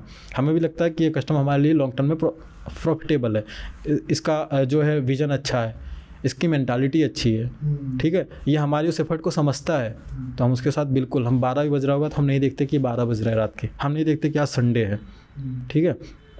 तो इस तरह से हम रखते हैं। लेकिन जो बहुत सारे बिजनेसेस हैं जो बिल्कुल, वो कभी फीडबैक, उन्होंने बेच दिया सामान, कोई फीडबैक नहीं है, ठीक है, कि आपने क्या कहते हैं कि हमने जो सर्विस दी थी कैसा था। तो आप इंप्रूव कैसे होता ना, आपको गलतियां नहीं पता रहेंगी तो आप इंप्रूव कैसे करोगे। आपको मैं बोलूँ आपको खाना बनाना है, आपने खाना बनाया, आपने कुछ भी बना दिया और मैंने खा लिया, मैंने बताया ही नहीं कि भैया नमक कैसा था या कुछ भी, आप अगली बार इंप्रूव भी नहीं कर पाओगे। आप बोलोगे अरे मैंने तो बहुत अच्छा बनाया था, बंदे ने खाया और कुछ बोला नहीं। हाँ ठीक है। और एक चीज़ और है इंडिया में सबसे बड़ी बात, हमारे आपके भी नेचर में ऐसा है, जब आपके साथ आपको अच्छी सर्विस मिलेगी ना, आप उसको अप्रिशिएट करने नहीं जाओगे, ठीक है, आप उसको अच्छा रिव्यू देने नहीं जाओगे। लेकिन जैसे गलत होगा आप जाके निगेटिव रिव्यू करोगे, आप उसके बारे में 10 लोगों से कहोगे इसने मेरे साथ गलत किया था। तो जब तक एज ए बिजनेस आप अच्छे वालों से भी पूछोगे नहीं, ठीक है, गलत वाला तो आपके पास वैसे भी आ रहा है, वो तो आ जाएगा बिना कहे। तो अगर आप पूछोगे नहीं, आप उनसे फीडबैक नहीं लोगे तो अच्छे लोग आपके पास तो नहीं आने वाले ऐसे। तो इसलिए फीडबैक लो, इससे दोनों लोग आएंगे और जो गलत वाले आएंगे उनको आप इम्प्रूव कर पाओगे। और जब आप बात कर लेते हो क्लाइंट से एक बार ना, तो गलत वाला भी आपसे होता ना कि वो थोड़ा शांत हो जाता है, वो समझ जाता है कि बंदे ने चलो पूछा तो सही, ठीक है। वो रिव्यू डालने वाला होगा, नहीं डालेगा, आप उसको सॉल्व कर लो, आप उसको सॉरी बोल दो, ठीक है, अपोलाइज कर लो, जो भी करना है। तो आपके नेगेटिव रिव्यू भी कम होंगे, पॉजिटिव रिव्यू भी बढ़ेंगे। मतलब एक होता है ना, फीडबैक लेना बहुत ज़रूरी है, जो कि लोग करते नहीं। उनको लगता है सेल्स के बाद काम खत्म, हमें प्रोडक्ट बेचा, मेरे पास पैसे आए। तो दुनिया स्वार्थी है, दुनिया स्वार्थी है, इसीलिए इस तरह से करती है। वो ह्यूमन माइंड में ही ऐसा फीड हो गया है ना। हाँ, लेकिन जिनका अच्छा गोल है, जिनका एक लॉन्ग टर्म का गोल है, जिनको लगता है कि नहीं पैसा ही सब कुछ नहीं है हमारे लिए, ये तो कुछ नहीं है, जो मैं आज कर रहा हूँ ये कुछ नहीं है मेरे लिए, तो इसका अभी मैंने 1% भी अचीव नहीं किया, मुझे तो 100 पे जाना है, वो ज़रूर करेगा। प्रतीक, मैं एक चीज़ और आपसे पूछना चाहता हूँ। आपकी कंपनी बेसिकली रिसेंटली किस सेक्टर में, जैसे आपने बताया था सब चीज़ों में, सबसे ज़्यादा वो किस सेक्टर पे ध्यान देती है? और अभी हमने जब बैक स्टेज भी बात की, आपके कुछ क्लाइंट्स हैं जो आपसे जुड़ने के बाद जिनके टर्नओवर करोड़ में भी हैं, तो फंडामेंटल क्या है? आप किस तरीके से अपने क्लाइंट्स को ऑनबोर्ड करते हो ताकि लोगों को भी पता लगे कि वो कैसे क्लाइंट्स, अच्छे क्लाइंट्स को ऑनबोर्ड कैसे कर सके ताकि उनका बिजनेस ग्रो हो? ठीक है, मैं थोड़ा सा बता देता हूँ कंपनी के बारे में। क्योंकि सर्विसेज तो हम कई तरह की देते हैं, पर मेनली होता क्या, हर कंपनी का हाल कि कुछ सर्विसेज जो टॉप सेलिंग होती हैं या टॉप परफॉर्मर होती हैं, और कुछ होती हैं जो लो में होती हैं। हमारी जो टॉप परफॉर्मर सर्विसेज हैं वो हैं जैसे डेवलपमेंट, आईटी में आता है, development and designing.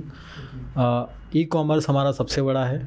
E commerce में हमारे पास ऐसे भी क्लाइंट्स हैं जिनका अभी करोड़ में टर्नओवर है ईयर का, ठीक है, जिनके डेली के ई कॉमर्स प्लेटफॉर्म्स पे 3000-4000 ऑर्डर प्रोसेस हो रहे हैं, ठीक है। तो इस लेवल पे भी वो लोग ऑपरेट कर रहे हैं। अगर मैं बात करूं तो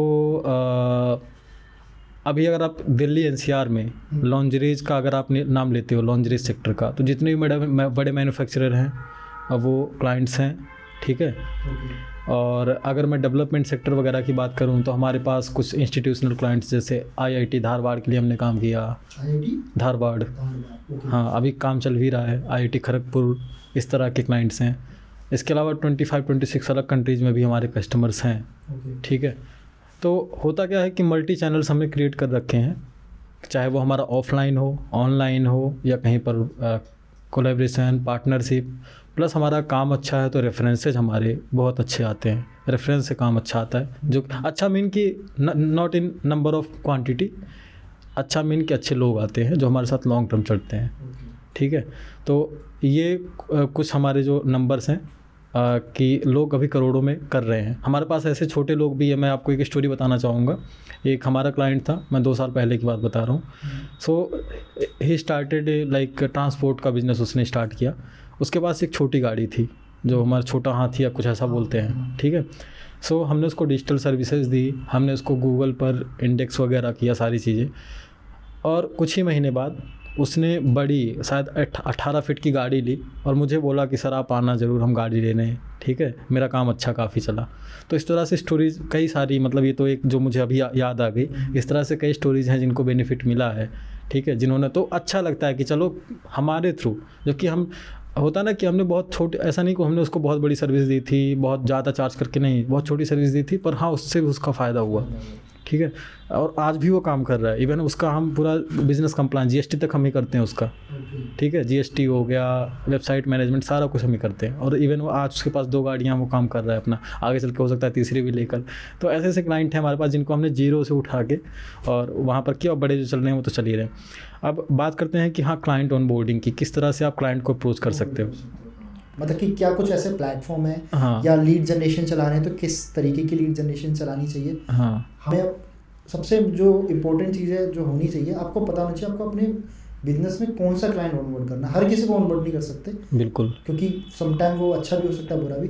तो कैसे ऑनबोर्ड करें, और क्वालिटी जो होती है एक क्लाइंट को, क्वालिटी ऑफ जो बेसिकली मैं बोलूँगा क्लाइंट के अंदर जो क्वालिटी है वो कैसे ऑनबोर्ड करें, वो बहुत ज़रूरी है। इसके बारे में मतलब एक अच्छा क्लाइंट को कैसे लेकर आएँ, हाँ, जो लॉन्ग टर्म तक आपके साथ चले। क्योंकि जो मुझे लगता है, और है भी ऐसा मार्केट में, क्लाइंट तो मिल जाते हैं, लॉन्ग टर्म नहीं चल पाते। या तो शायद आपकी सर्विस में कोई ना कोई इशू रहा होगा, या शायद वो क्लाइंट की उतनी नीड नहीं थी जो आप उसको रिटेन कर पाए। ठीक तो है, बताइए इसके पीछे कुछ और सच है जो मैं समझता हूँ कि इसके पीछे कुछ और सच है ये आधा सच है कि सर्विस नहीं दे पाती कंपनीज, पूरा सच ये है कि क्लाइंट्स के अंदर भी कमी है। आज आप कोई सर्विस इंडस्ट्री उठा लीजिए, खासकर हमारे सेक्टर की, आप बड़ी से बड़ी कंपनी, हम तो अभी उतने लेवल पे नहीं है, बड़ी से बड़ी कंपनी हमारे फील्ड में काम कर रही हैं, जो नीश में काम करती हैं, स्पेसिफिक डिजिटल मार्केटिंग में काम करती हैं, स्पेसिफिक, ठीक है, डेवलपमेंट में काम करती हैं और कोई काम नहीं करती, उनसे भी आप पूछिएगा उनका क्लाइंट रिटेन नहीं हो पाता। ठीक है, आपको पता है कि जो बड़ी बड़ी हमारे फील्ड की कंपनीज हैं, TCS हो गए, इन्फोसिस हो गए, उनके जो maximum number of customers India में क्यों नहीं है? उनका मैक्सिमम रेवेन्यू को क्यों यूरोपियन कंट्रीज, अमेरिकन कंट्रीज से आता है ना? 80 to 95% रेवेन्यू क्यों? उनको ही पता है कि इंडिया में जो क्लाइंट्स का बिहेवियर है अभी वो सही नहीं है। इंडिया का क्लाइंट्स ऐसा है, सच्चाई मैं बता रहा हूँ, इसको हो सकता है कि कुछ लोग सुन के ऑफेंड हो जाएं, पर ये सच्चाई है कि इवन हम आप भी, ठीक है, अगर मान लेते हैं एक ऐसा स्टोर है, एक ऐसा बिजनेस है जो आज डिस्काउंट दे रहा है, आज आप उससे सामान ले लोगे, कल को डिस्काउंट देना बंद करेगा, दूसरा देगा, आप उसके पास चले जाओगे। ये मेंटालिटी बन चुकी है। इंडिया का क्लाइंट ये नहीं देखता कि हाँ लॉन्ग टर्म में हम जुड़ रहे हैं तो कैसी रिलेशनशिप बन रही है, लॉन्ग टर्म में उसका क्या फ़ायदा हो रहा है, हमारा कितना समय बच रहा है। सपोज आप एक पर्टिकुलर सर्विस किसी को आउटसोर्स कर रहे हो, ठीक है, एक कंपनी को, एक एजेंसी को आउटसोर्स किया, एज ए मान लेते हैं आप बिजनेस ऑनर हो और हम एजेंसी हैं, आपने हमें सारा कुछ समझाया, हमने आपका सारा काम संभाला। आप क्या करते हो, आप 6 महीने बाद, 1 साल बाद हमने आपका काम अच्छा भी कर दिया। मैं इस सिनेरियो की बात करूं जब अच्छा कर रहे हैं। सपोज आज आप 1 लाख रुपए पे थे, 1 लाख रुपए का रेवेन्यू आप महीने का कर रहे थे, अभी आपने स्टार्ट किया था, हमने आपकी सारी चीज़ें अच्छी करके हमने आपको मान लिया पहुंचा दिया 40 लाख पे, ठीक है। अब मैं क्या बोल रहा हूँ कि सर 40 लाख तो आप पहुँच गए, पर हमारा इतना जो है, चाहे वो रेवेन्यू शेयरिंग पे हो इतना परसेंटेज, या जो फिक्स कॉस्ट हमारी सर्विस फीस है, मान लिया आप मुझे मान लेते हैं 2 लाख दे रहे हो, 3 लाख, तो क्लाइंट पता है क्या सोचता है, यार 2-3 लाख इसको दे रहा हूँ, मैं अपनी टीम क्यों नहीं बिठा लेता हूँ। ठीक है, उनके दिमाग में ऐसी बातें आ जाती है, और ऐसे हो चुके हैं हमारे साथ। और इवन मुझे ऐसा लगता है कि हर सर्विस सेक्टर के बिजनेस के साथ, जो हमारी इंडस्ट्री में खास कर है, सबके साथ हो चुका है। आप अच्छी सर्विस दे रहे हो तब भी क्लाइंट भग के चला जाता है। वो ऐसा सोचता है कि अरे जब इनको 5 लाख देना, इनको 4 लाख देना, इनको 2 लाख, हम अपनी टीम नहीं बिठा लेंगे। ठीक है, लेकिन उनको ये नहीं पता कि भैया वो एक एक्सपर्ट्स हैं, आप जो बिठाओगे आपको टीम भी मैनेज करना पड़ेगा। टीम मैनेज करना ही एक बंदे का अलग से टास्क होता है। तो लोग ऐसा नहीं सोचते और फिर उनको उसका लॉस भी होता है, वो उसका नुकसान भी झेलते हैं, फिर किसी दूसरे को ढूंढते हैं। ऐसी बहुत सारी आपको स्टोरीज मिल जाएंगी अगर आप लोगों के साथ जुड़ोगे। मतलब बेसिकली माइंडसेट इतना नहीं है कि हम लॉन्ग टर्म जुड़े। हाँ, और लोग कॉस्ट भी नहीं देना चाहते। मैंने अभी थोड़ी देर पहले ही बोला था कि हर एक घर में एक डिजिटल मार्केटर है, हर घर में एक IT वाला बंदा है। ठीक है, आप किसी पेरेंट्स की बात ये नहीं सोचोगे, मतलब उनका ऐसी एक्सपेक्टेशन नहीं होगी कि उनका जो बच्चा हो उनको कम पैकेज मिले। उनकी एक्सपेक्टेशन होती है बड़ा से बड़ा पैकेज मिले, लैक्स में मिले, करोड़ में मिले। ठीक है, खासकर इंडिया में है तो लैक्स में मिलेगा, बाहर जाएगा करोड़ में हो सकता है अगर उसके अंदर एक्स्ट्रा ऑर्डिनरी स्किल्स हैं। लेकिन जब बात काम की आती है, वही बंदा एज ए सर्विस किसी से लेने जाता है, बोलता है आपकी सर्विस तो बहुत महंगी है। अरे भैया, जो हमने भी डेवलपर बिठा रखे हैं उनको भी पैकेज दे रहे हैं ना, हमने भी जो डिजिटल मार्केटर बिठा रखे हैं उनको भी सैलरी दे रहे हैं ना, मार्केट स्टैंडर्ड ही मेंटेन कर रहे हैं ना, जो MNCs कर रही हैं। क्योंकि हमें तो उनको लॉन्ग टर्म हमारे एम्प्लॉय को रिटेन करना है, तो हमें भी अगर सैलरी देनी, मान लेते हैं आपका ही बच्चा हमारे वहाँ एज ए एम्प्लॉय काम कर रहा हो, तो आप क्या एक्सपेक्ट करोगे कि नहीं कम पैकेज में काम करेगा? नहीं करोगे ना। तो आप ऐसे कैसे एक्सपेक्ट करते हो कि हाँ जो सर्विस देने वाला है वो हमें कम में दे? तो ये बहुत बड़ा कह सकते हैं कि सच है, और लोग इसको एक्सेप्ट नहीं करते हैं। ठीक है, इस वजह से इंडियन बिजनेसेस, जितनी बड़ी कंपनीज हैं, जितने अच्छे टैलेंट हैं, वो बाहर जा रहे हैं। हम मतलब एज ए एजेंसी मैं खुद सोचता हूँ कि मेरे मैक्सिमम कस्टमर, मैं पहले नहीं सोचता, मैंने बहुत कोशिश करी कि इंडिया के कस्टमर के साथ जुड़ूँ, पर हमें इसका रिजल्ट नहीं मिला है। तो और ये सबके साथ ऐसा है, तो इसलिए वो मैक्सिमम सोचते हैं क्या जो है बाहर की कंट्रीज से काम आए, वहाँ से हमारा करेंसी कन्वर्जन का भी जो है प्रॉफिट एडवांटेज होता है, प्लस वहाँ पे कस्टमर्स भी, उनकी परचेजिंग पावर अच्छी है। वो ये नहीं देखते कि हाँ वो सामने वाले कितना दे रहे हैं, वो देख रहे हैं उनका कितना बेनिफिट हो रहा है। मैं उस सिनेरियो की बात नहीं कर रहा हूँ कि हाँ आपको बेनिफिट नहीं हो रहा फिर भी आप पैसे दे रहे हो, उसकी मैं बात नहीं कर रहा हूँ। वो आप अलग रख दो, हो सकता है आपने कोई गलत एजेंसी पकड़ ली, गलत कंपनी पकड़ ली, ठीक है, या आपके प्रोडक्ट में एकदम नहीं था, वो सब एक अलग कह सकते हैं। हाँ, सही सिनेरियो पे फिर भी इंडिया में लोग इसलिए नहीं काम करना चाहते क्योंकि इंडिया की मेंटालिटी थोड़ी सी क्लाइंट्स की ऐसी कि नहीं, पैसा नहीं खर्च करना है। वो सोचते हैं कि अगर मैं 1 लाख रुपए कमा रहा हूँ तो मैं 10 रुपये में काम चला लूँ। ये एक्चुअल सच्चाई है। वो नहीं चाहते कि चलो 1 लाख रुपए कमा रहा हूँ, आज मैं 1 साल तक पैसे नो प्रॉफिट नो लॉस पे चल देता हूँ, या मार्जिन 10% ही रखता हूँ, मैं अपनी इन्वेस्टमेंट करता हूँ अपनी ग्रोथ में, अपनी ऑटोमेशन में, नहीं करना चाहते। और यही वजह है कि आप देखोगे बहुत सारे बिजनेसेस होंगे, लिखा रहेगा बोर्ड पे कि सिंस 1958 सिंस 1985, ठीक है, लेकिन वो तब भी आज एक ही शॉप पे बैठे हैं। यही रीज़न है। और आपको देखिएगा 4 साल पहले 3 साल पहले कोई बिजनेस स्टार्ट हुआ था एज ए स्टार्टअप या कुछ भी ऐसा स्टार्ट हुआ था, और आज वो अच्छे लेवल पे लाखों में करोड़ों में खेल रहा है फंडिंग लेके। ऑन बोर्ड कैसे करना चाहिए क्लाइंट्स को? ऑनबोर्ड करने के लिए आप मल्टीपल चैनल्स क्रिएट करो। अगर आप एक चैनल के भरोसे हो, एक टाइम ऐसा है, हाँ मैं बताता हूँ, इसको डिस्क्राइब करता हूँ। अगर आप एक चैनल के भरोसे हो तो एक टाइम ऐसा आएगा जब आपका बिजनेस डाउन जाएगा, बहुत प्रॉब्लम्स होंगी, सबके साथ होती हैं अगर कोई एक चैनल पे चल रहा है, या 2-3 चैनल भी कभी कभी फेल हो जाते हैं। चैनल्स मतलब सिर्फ ऑनलाइन ही वर्क नहीं करने वाला है, सिर्फ ऑफलाइन ही वर्क नहीं करने वाला है, आपको दोनों मिक्स करके चलना पड़ेगा। उसके अंदर ही बहुत वो आते हैं, जैसे बहुत सारी कंपनीज़ हैं अभी भी आजकल, जैसे मान लेते हैं कोई टाइल्स बेचता है तो अपने सेल या टाइल्स हो गए या इस तरह की सर्विसेज वो अपने सेल्समैन मार्केट में भेजता है। MBA वाले जो होते हैं वो मार्केट में घूमते रहते हैं, हो सकता है कभी आपके पास भी आए हो, ठीक है। तो एक तो ऑफलाइन वाला हो गया, ये इनका ट्रेडिशनल तरीका है, ठीक है।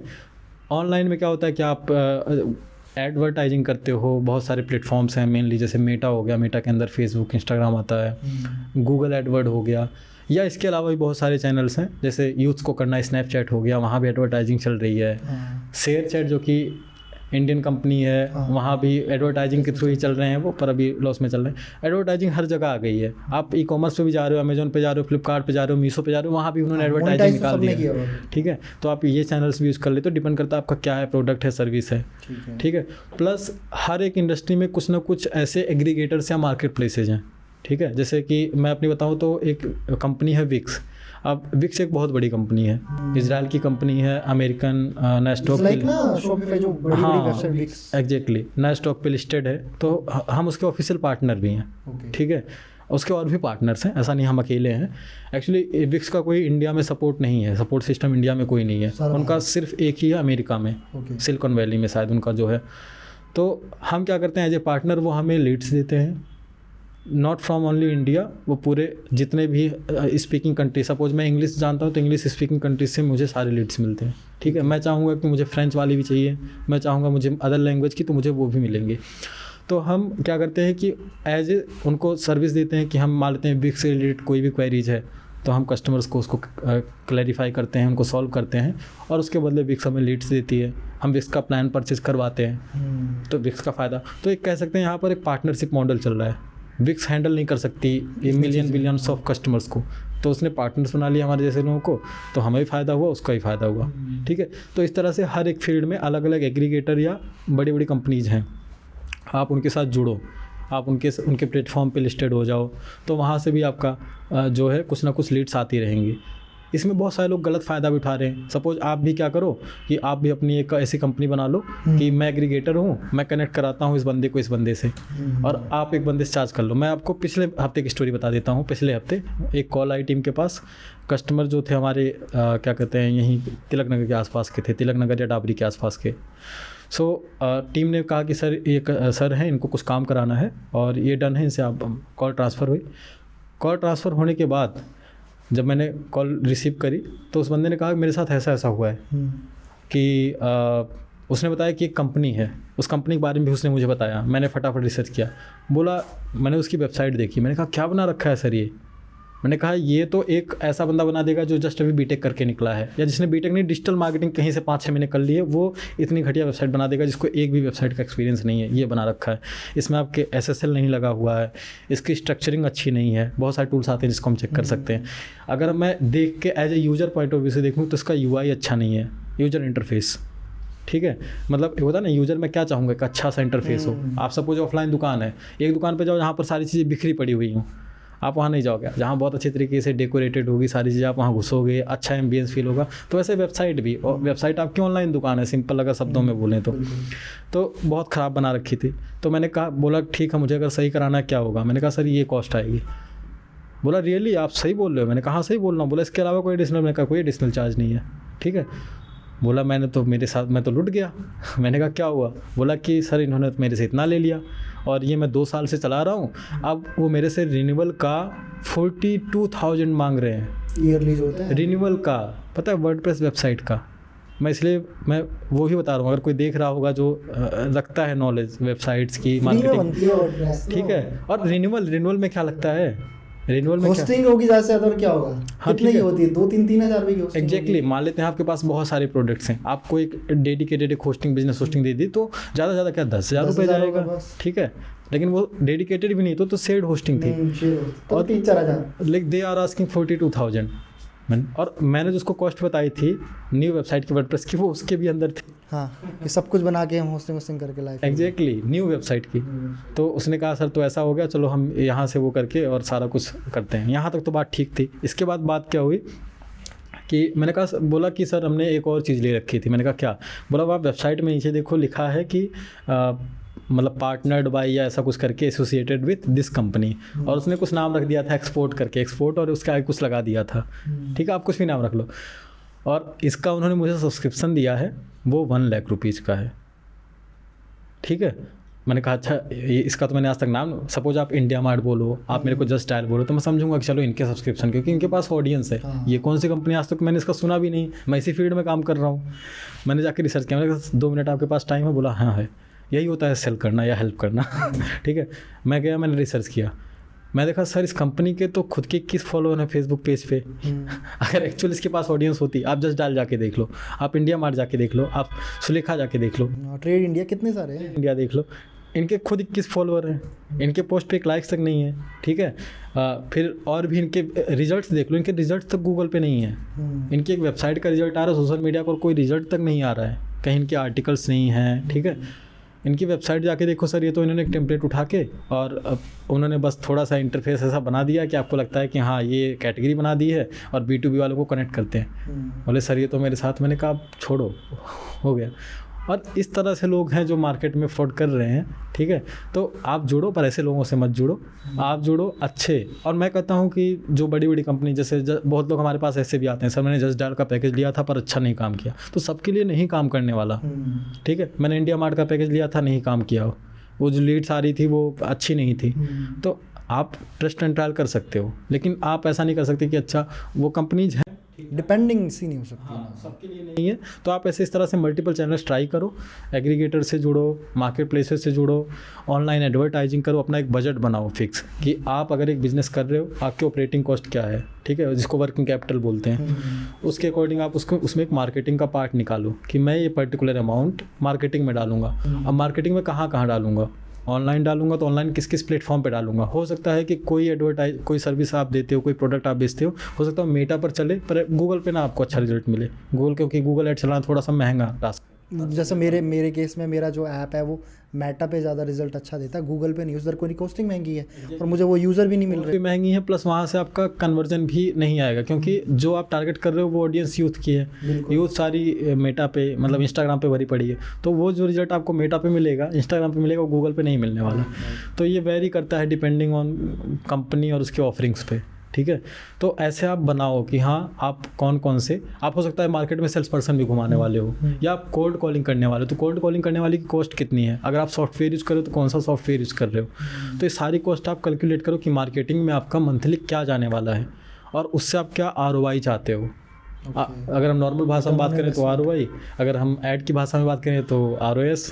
ठीक है, तो वो सारी चीज़ें आप कैलकुलेटेड करके चलो। इस तरह से मल्टीपल चैनल्स हैं जिसके थ्रू आप वो कर सकते हो। ओके, एंड जैसा भी आप बता रहे थे कि जब हम बात करते कि यूथ अब एफिलेट है या एमएलएम जो भी चीज़ें चलती है, तो हर कोई चाहता है कि शॉर्टकट तरीके से पैसा कम जाए किसी भी तरीके से, और बहुत सारे ऐसे स्कैम भी है।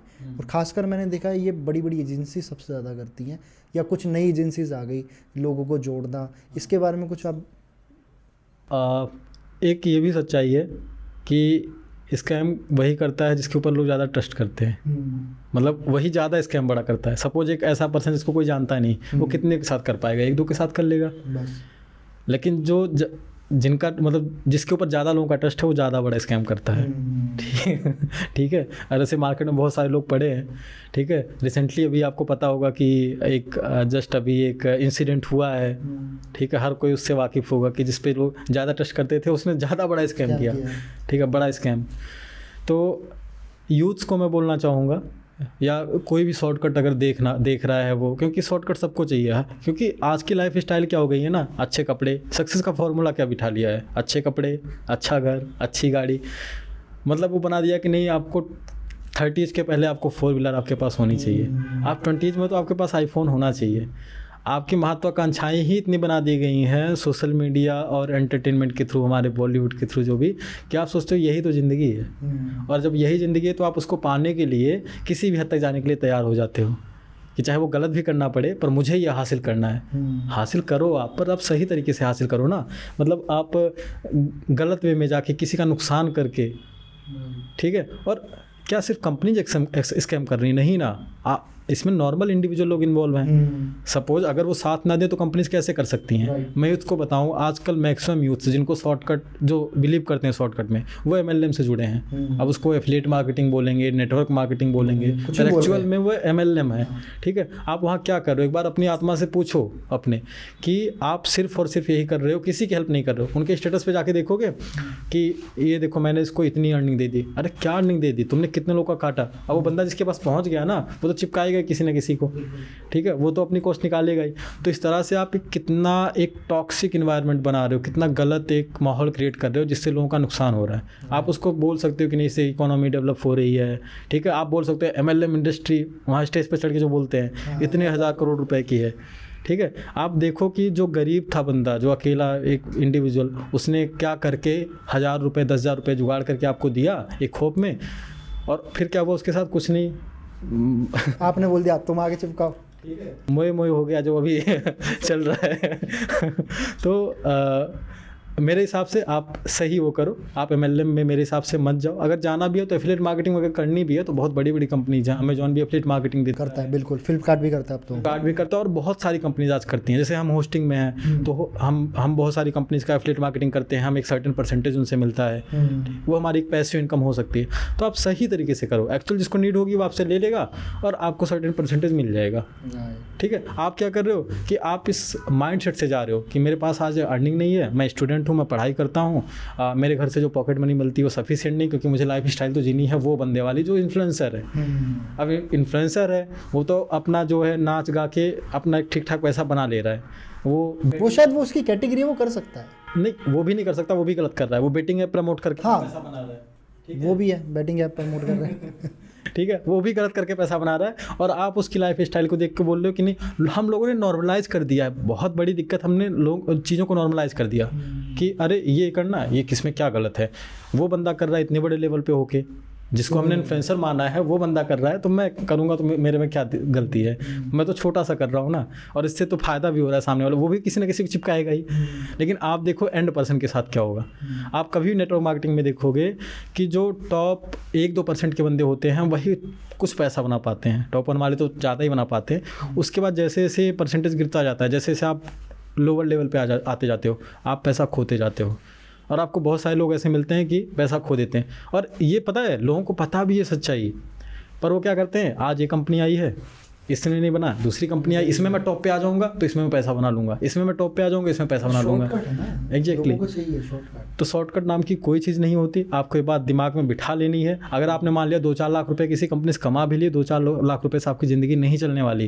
आप अपनी आत्मा से पूछो, अगर वही मेहनत आपने करी होती, एक सही सॉलिड एक न्यू बना के सॉलिड बेस बनाया होता, उस पर काम किया होता, नो डाउट इंस्टेंटली रिजल्ट नहीं आता, पर जो आपकी लर्निंग होती और प्लस आपने जो चीज़ें अगर वो सक्सेसफुल हो जाती, तो एक अच्छा जो अच्छे बेस पर बनेगा, उसका लॉन्ग टर्म उसकी ग्रोथ होने वाली है।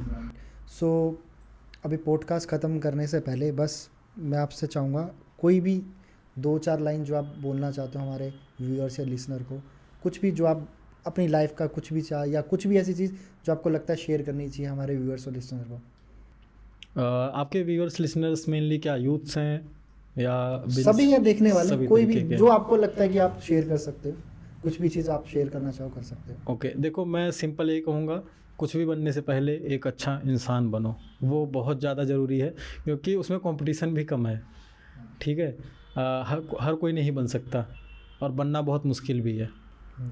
तो मैं कहूँगा कि एक अच्छा इंसान बनो। अच्छा इंसान बनना मतलब नहीं कि आप संन्यास ले लो, ऐसा नहीं कि आप सिर्फ भक्ति में चले जाओ, ऐसा नहीं कि आप काम धंधे छोड़ दो, नहीं, आप सब कुछ करो, सही इंटेंशन से करो, लोगों को हार मत पहुंचाओ, सोसाइटी को कुछ दो, ठीक है। सपोज आज मान लेते हैं कि 26 जनवरी है, ठीक है, हाँ, रिपब्लिक डे हर कोई सेलिब्रेट कर रहा है, पर देश के लिए क्या कंट्रीब्यूट कर रहे हो? सिर्फ झंडा लहराने से काम चल जाएगा या फिर स्टेटस लगा देने से काम चल जाएगा? नहीं।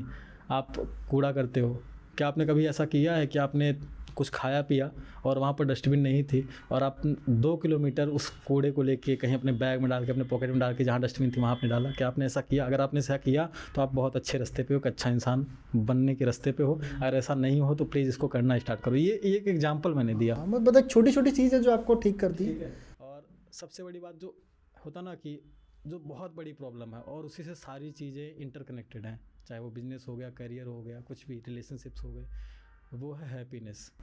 ठीक है। हैप्पीनेस मतलब आपको कोई ऐसा इंसान नहीं मिलेगा जो एक्चुअल में हैप्पी होगा। वो दिखा रहा होगा वो स्टेटस पे, ठीक है, वो रील देख के हंस लेगा, पर एक्चुअल में उसके अंदर हैप्पीनेस नहीं होगी। थोड़ी देर बाद वो फिर लो हो जाएगा। बहुत सारे मैं ऐसे लोगों को जानता हूँ जो बहुत डिप्रेशन में भी चले जाते हैं। दो जिंदगी है ना, सोशल मीडिया की अलग, हाँ, नॉर्मल अलग। देख के वहाँ देखते हैं, फिर बोलते हैं मेरी लाइफ में ऐसा नहीं है, ठीक है। और इसी वजह से बांग्लादेश भी हमसे ऊपर है हैप्पीनेस इंडेक्स में। तो मैं यही कहूँगा कि प्लीज़ लोग कंपेयर करना बंद करो, लोगों की लाइफ स्टाइल को खुद से कंपेयर करना। आप जो हो ना, आप अगर रोड पे भी बैठे हो तो आपकी एक स्टेटस आपका रहना चाहिए। आपके पास जो चीज़ें नहीं है आ जाएंगी, नहीं आएंगी तो उससे फ़र्क नहीं पड़ता। आपके पास जो है उसमें आप हैप्पी रहना सीखो, ठीक है। तो अगर जो भी लोग निराश हुए बैठे हैं, जो भी निराश, तो हर कोई होता है, हम भी निराश होते हैं, आप भी निराश होते हो, पर हम लोग थोड़ा सा जो होते हैं रिकवर कर ले जाते हैं। हमारी मशीन इंटरनली काम कर देती है और बहुत लोग हैं जो उसी में पड़े रहते हैं, ठीक है।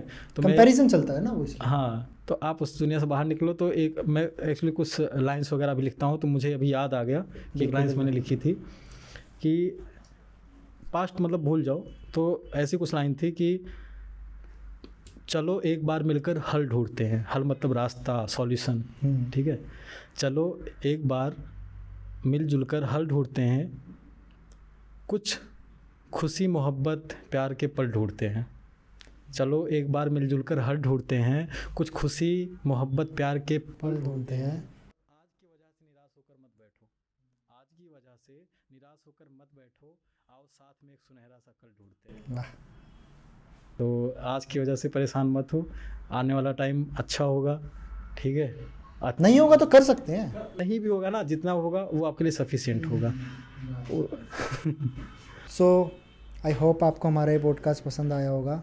हमने हमारे पूरे पॉडकास्ट में अगर आप देखोगे तो पूरी रॉ टॉक है, जो बिल्कुल प्रतीक है और जो मैं हूँ वही इस पूरे पॉडकास्ट में आपको मिला है। मैं आशा करता हूँ कि आपको प्रतीक की बातें अच्छी लगी होंगी, उनका लाइफ जर्नी, किस तरीके से उनकी कंपनी काम करती है, किस तरीके से उन्होंने अपना बिजनेस मॉडल चला, आप कैसे बिजनेस को ऑनबोर्ड कर सकते हो, क्लाइंट ऑनबोर्ड कर सकते हो, किस चीज़ों को आपको ध्यान रखना चाहिए। और लास्ट में सबसे इंपॉर्टेंट चीज़ कि हमें एज अ ह्यूमन अपने बारे में भी कितनी चीज़ें सोचनी चाहिए, अच्छा कैसे बनना चाहिए। सिर्फ और सिर्फ हर जगह पैसा कामयाब नहीं होता। आप चाहो तो कुछ नहीं कुछ चीज़ें अपने आप में डेवलप कर सकते हो, आगे बढ़ सकते हो। और ऐसे ही हमें प्यार देते रहना आगे। और आपकी कोई भी क्वारी हो, कोई भी डाउट्स हो, आप मुझे कमेंट बॉक्स में ज़रूर बताना, मैं उसका रिप्लाई करूँगा। और आगे आप किसके साथ पॉडकास्ट देखना चाहते हो, किस टॉपिक पे पॉडकास्ट देखना चाहते हो, वो भी मुझे कमेंट बॉक्स में ज़रूर बताना। मिलते हैं आपसे अगले। और मैं भी कुछ कहना चाहूँगा, उसको आप बाद में ऐड कर देना। ठीक है। तो मैं कहना चाहूँगा कि कुणाल भाई बहुत ज़्यादा मेहनत कर रहे हैं, तो इनकी मेहनत को अप्रिशिएट करो, सपोर्ट करो, जिससे कि और अच्छा कंटेंट और अच्छे लोगों को अपने प्लेटफॉर्म पे ला पाएँ, ठीक है। तो आप लोग इसको ज़्यादा से ज़्यादा खुद भी देखो, क्योंकि पूरा देखोगे तभी आपको समझ में आएगा, तभी आप एक्चुअल में एक कह सकते हैं डायरेक्शन पाओगे। अगर आप थोड़ा थोड़ा देखोगे, ठीक है, तो नहीं मिलेगा। प्लस इसको लोगों को शेयर करो जिनको आप देखना चाहते हो कि हाँ वो आपके साथ आपकी जर्नी में चल सकते हैं और दोनों साथ में ग्रो हो सकते हो, तो उनके साथ भी ये चीज़ शेयर करो और कुणाल भाई को सपोर्ट करो, जिससे कि आगे चल के ये और अच्छे लोगों को आपके प्लेटफॉर्म पे ला पाएँ और अच्छी जानकारी आपको दे पाएँ। बिल्कुल बिल्कुल, पूरी कोशिश रहेगी। सो मिलते हैं आपसे अगले पॉडकास्ट में।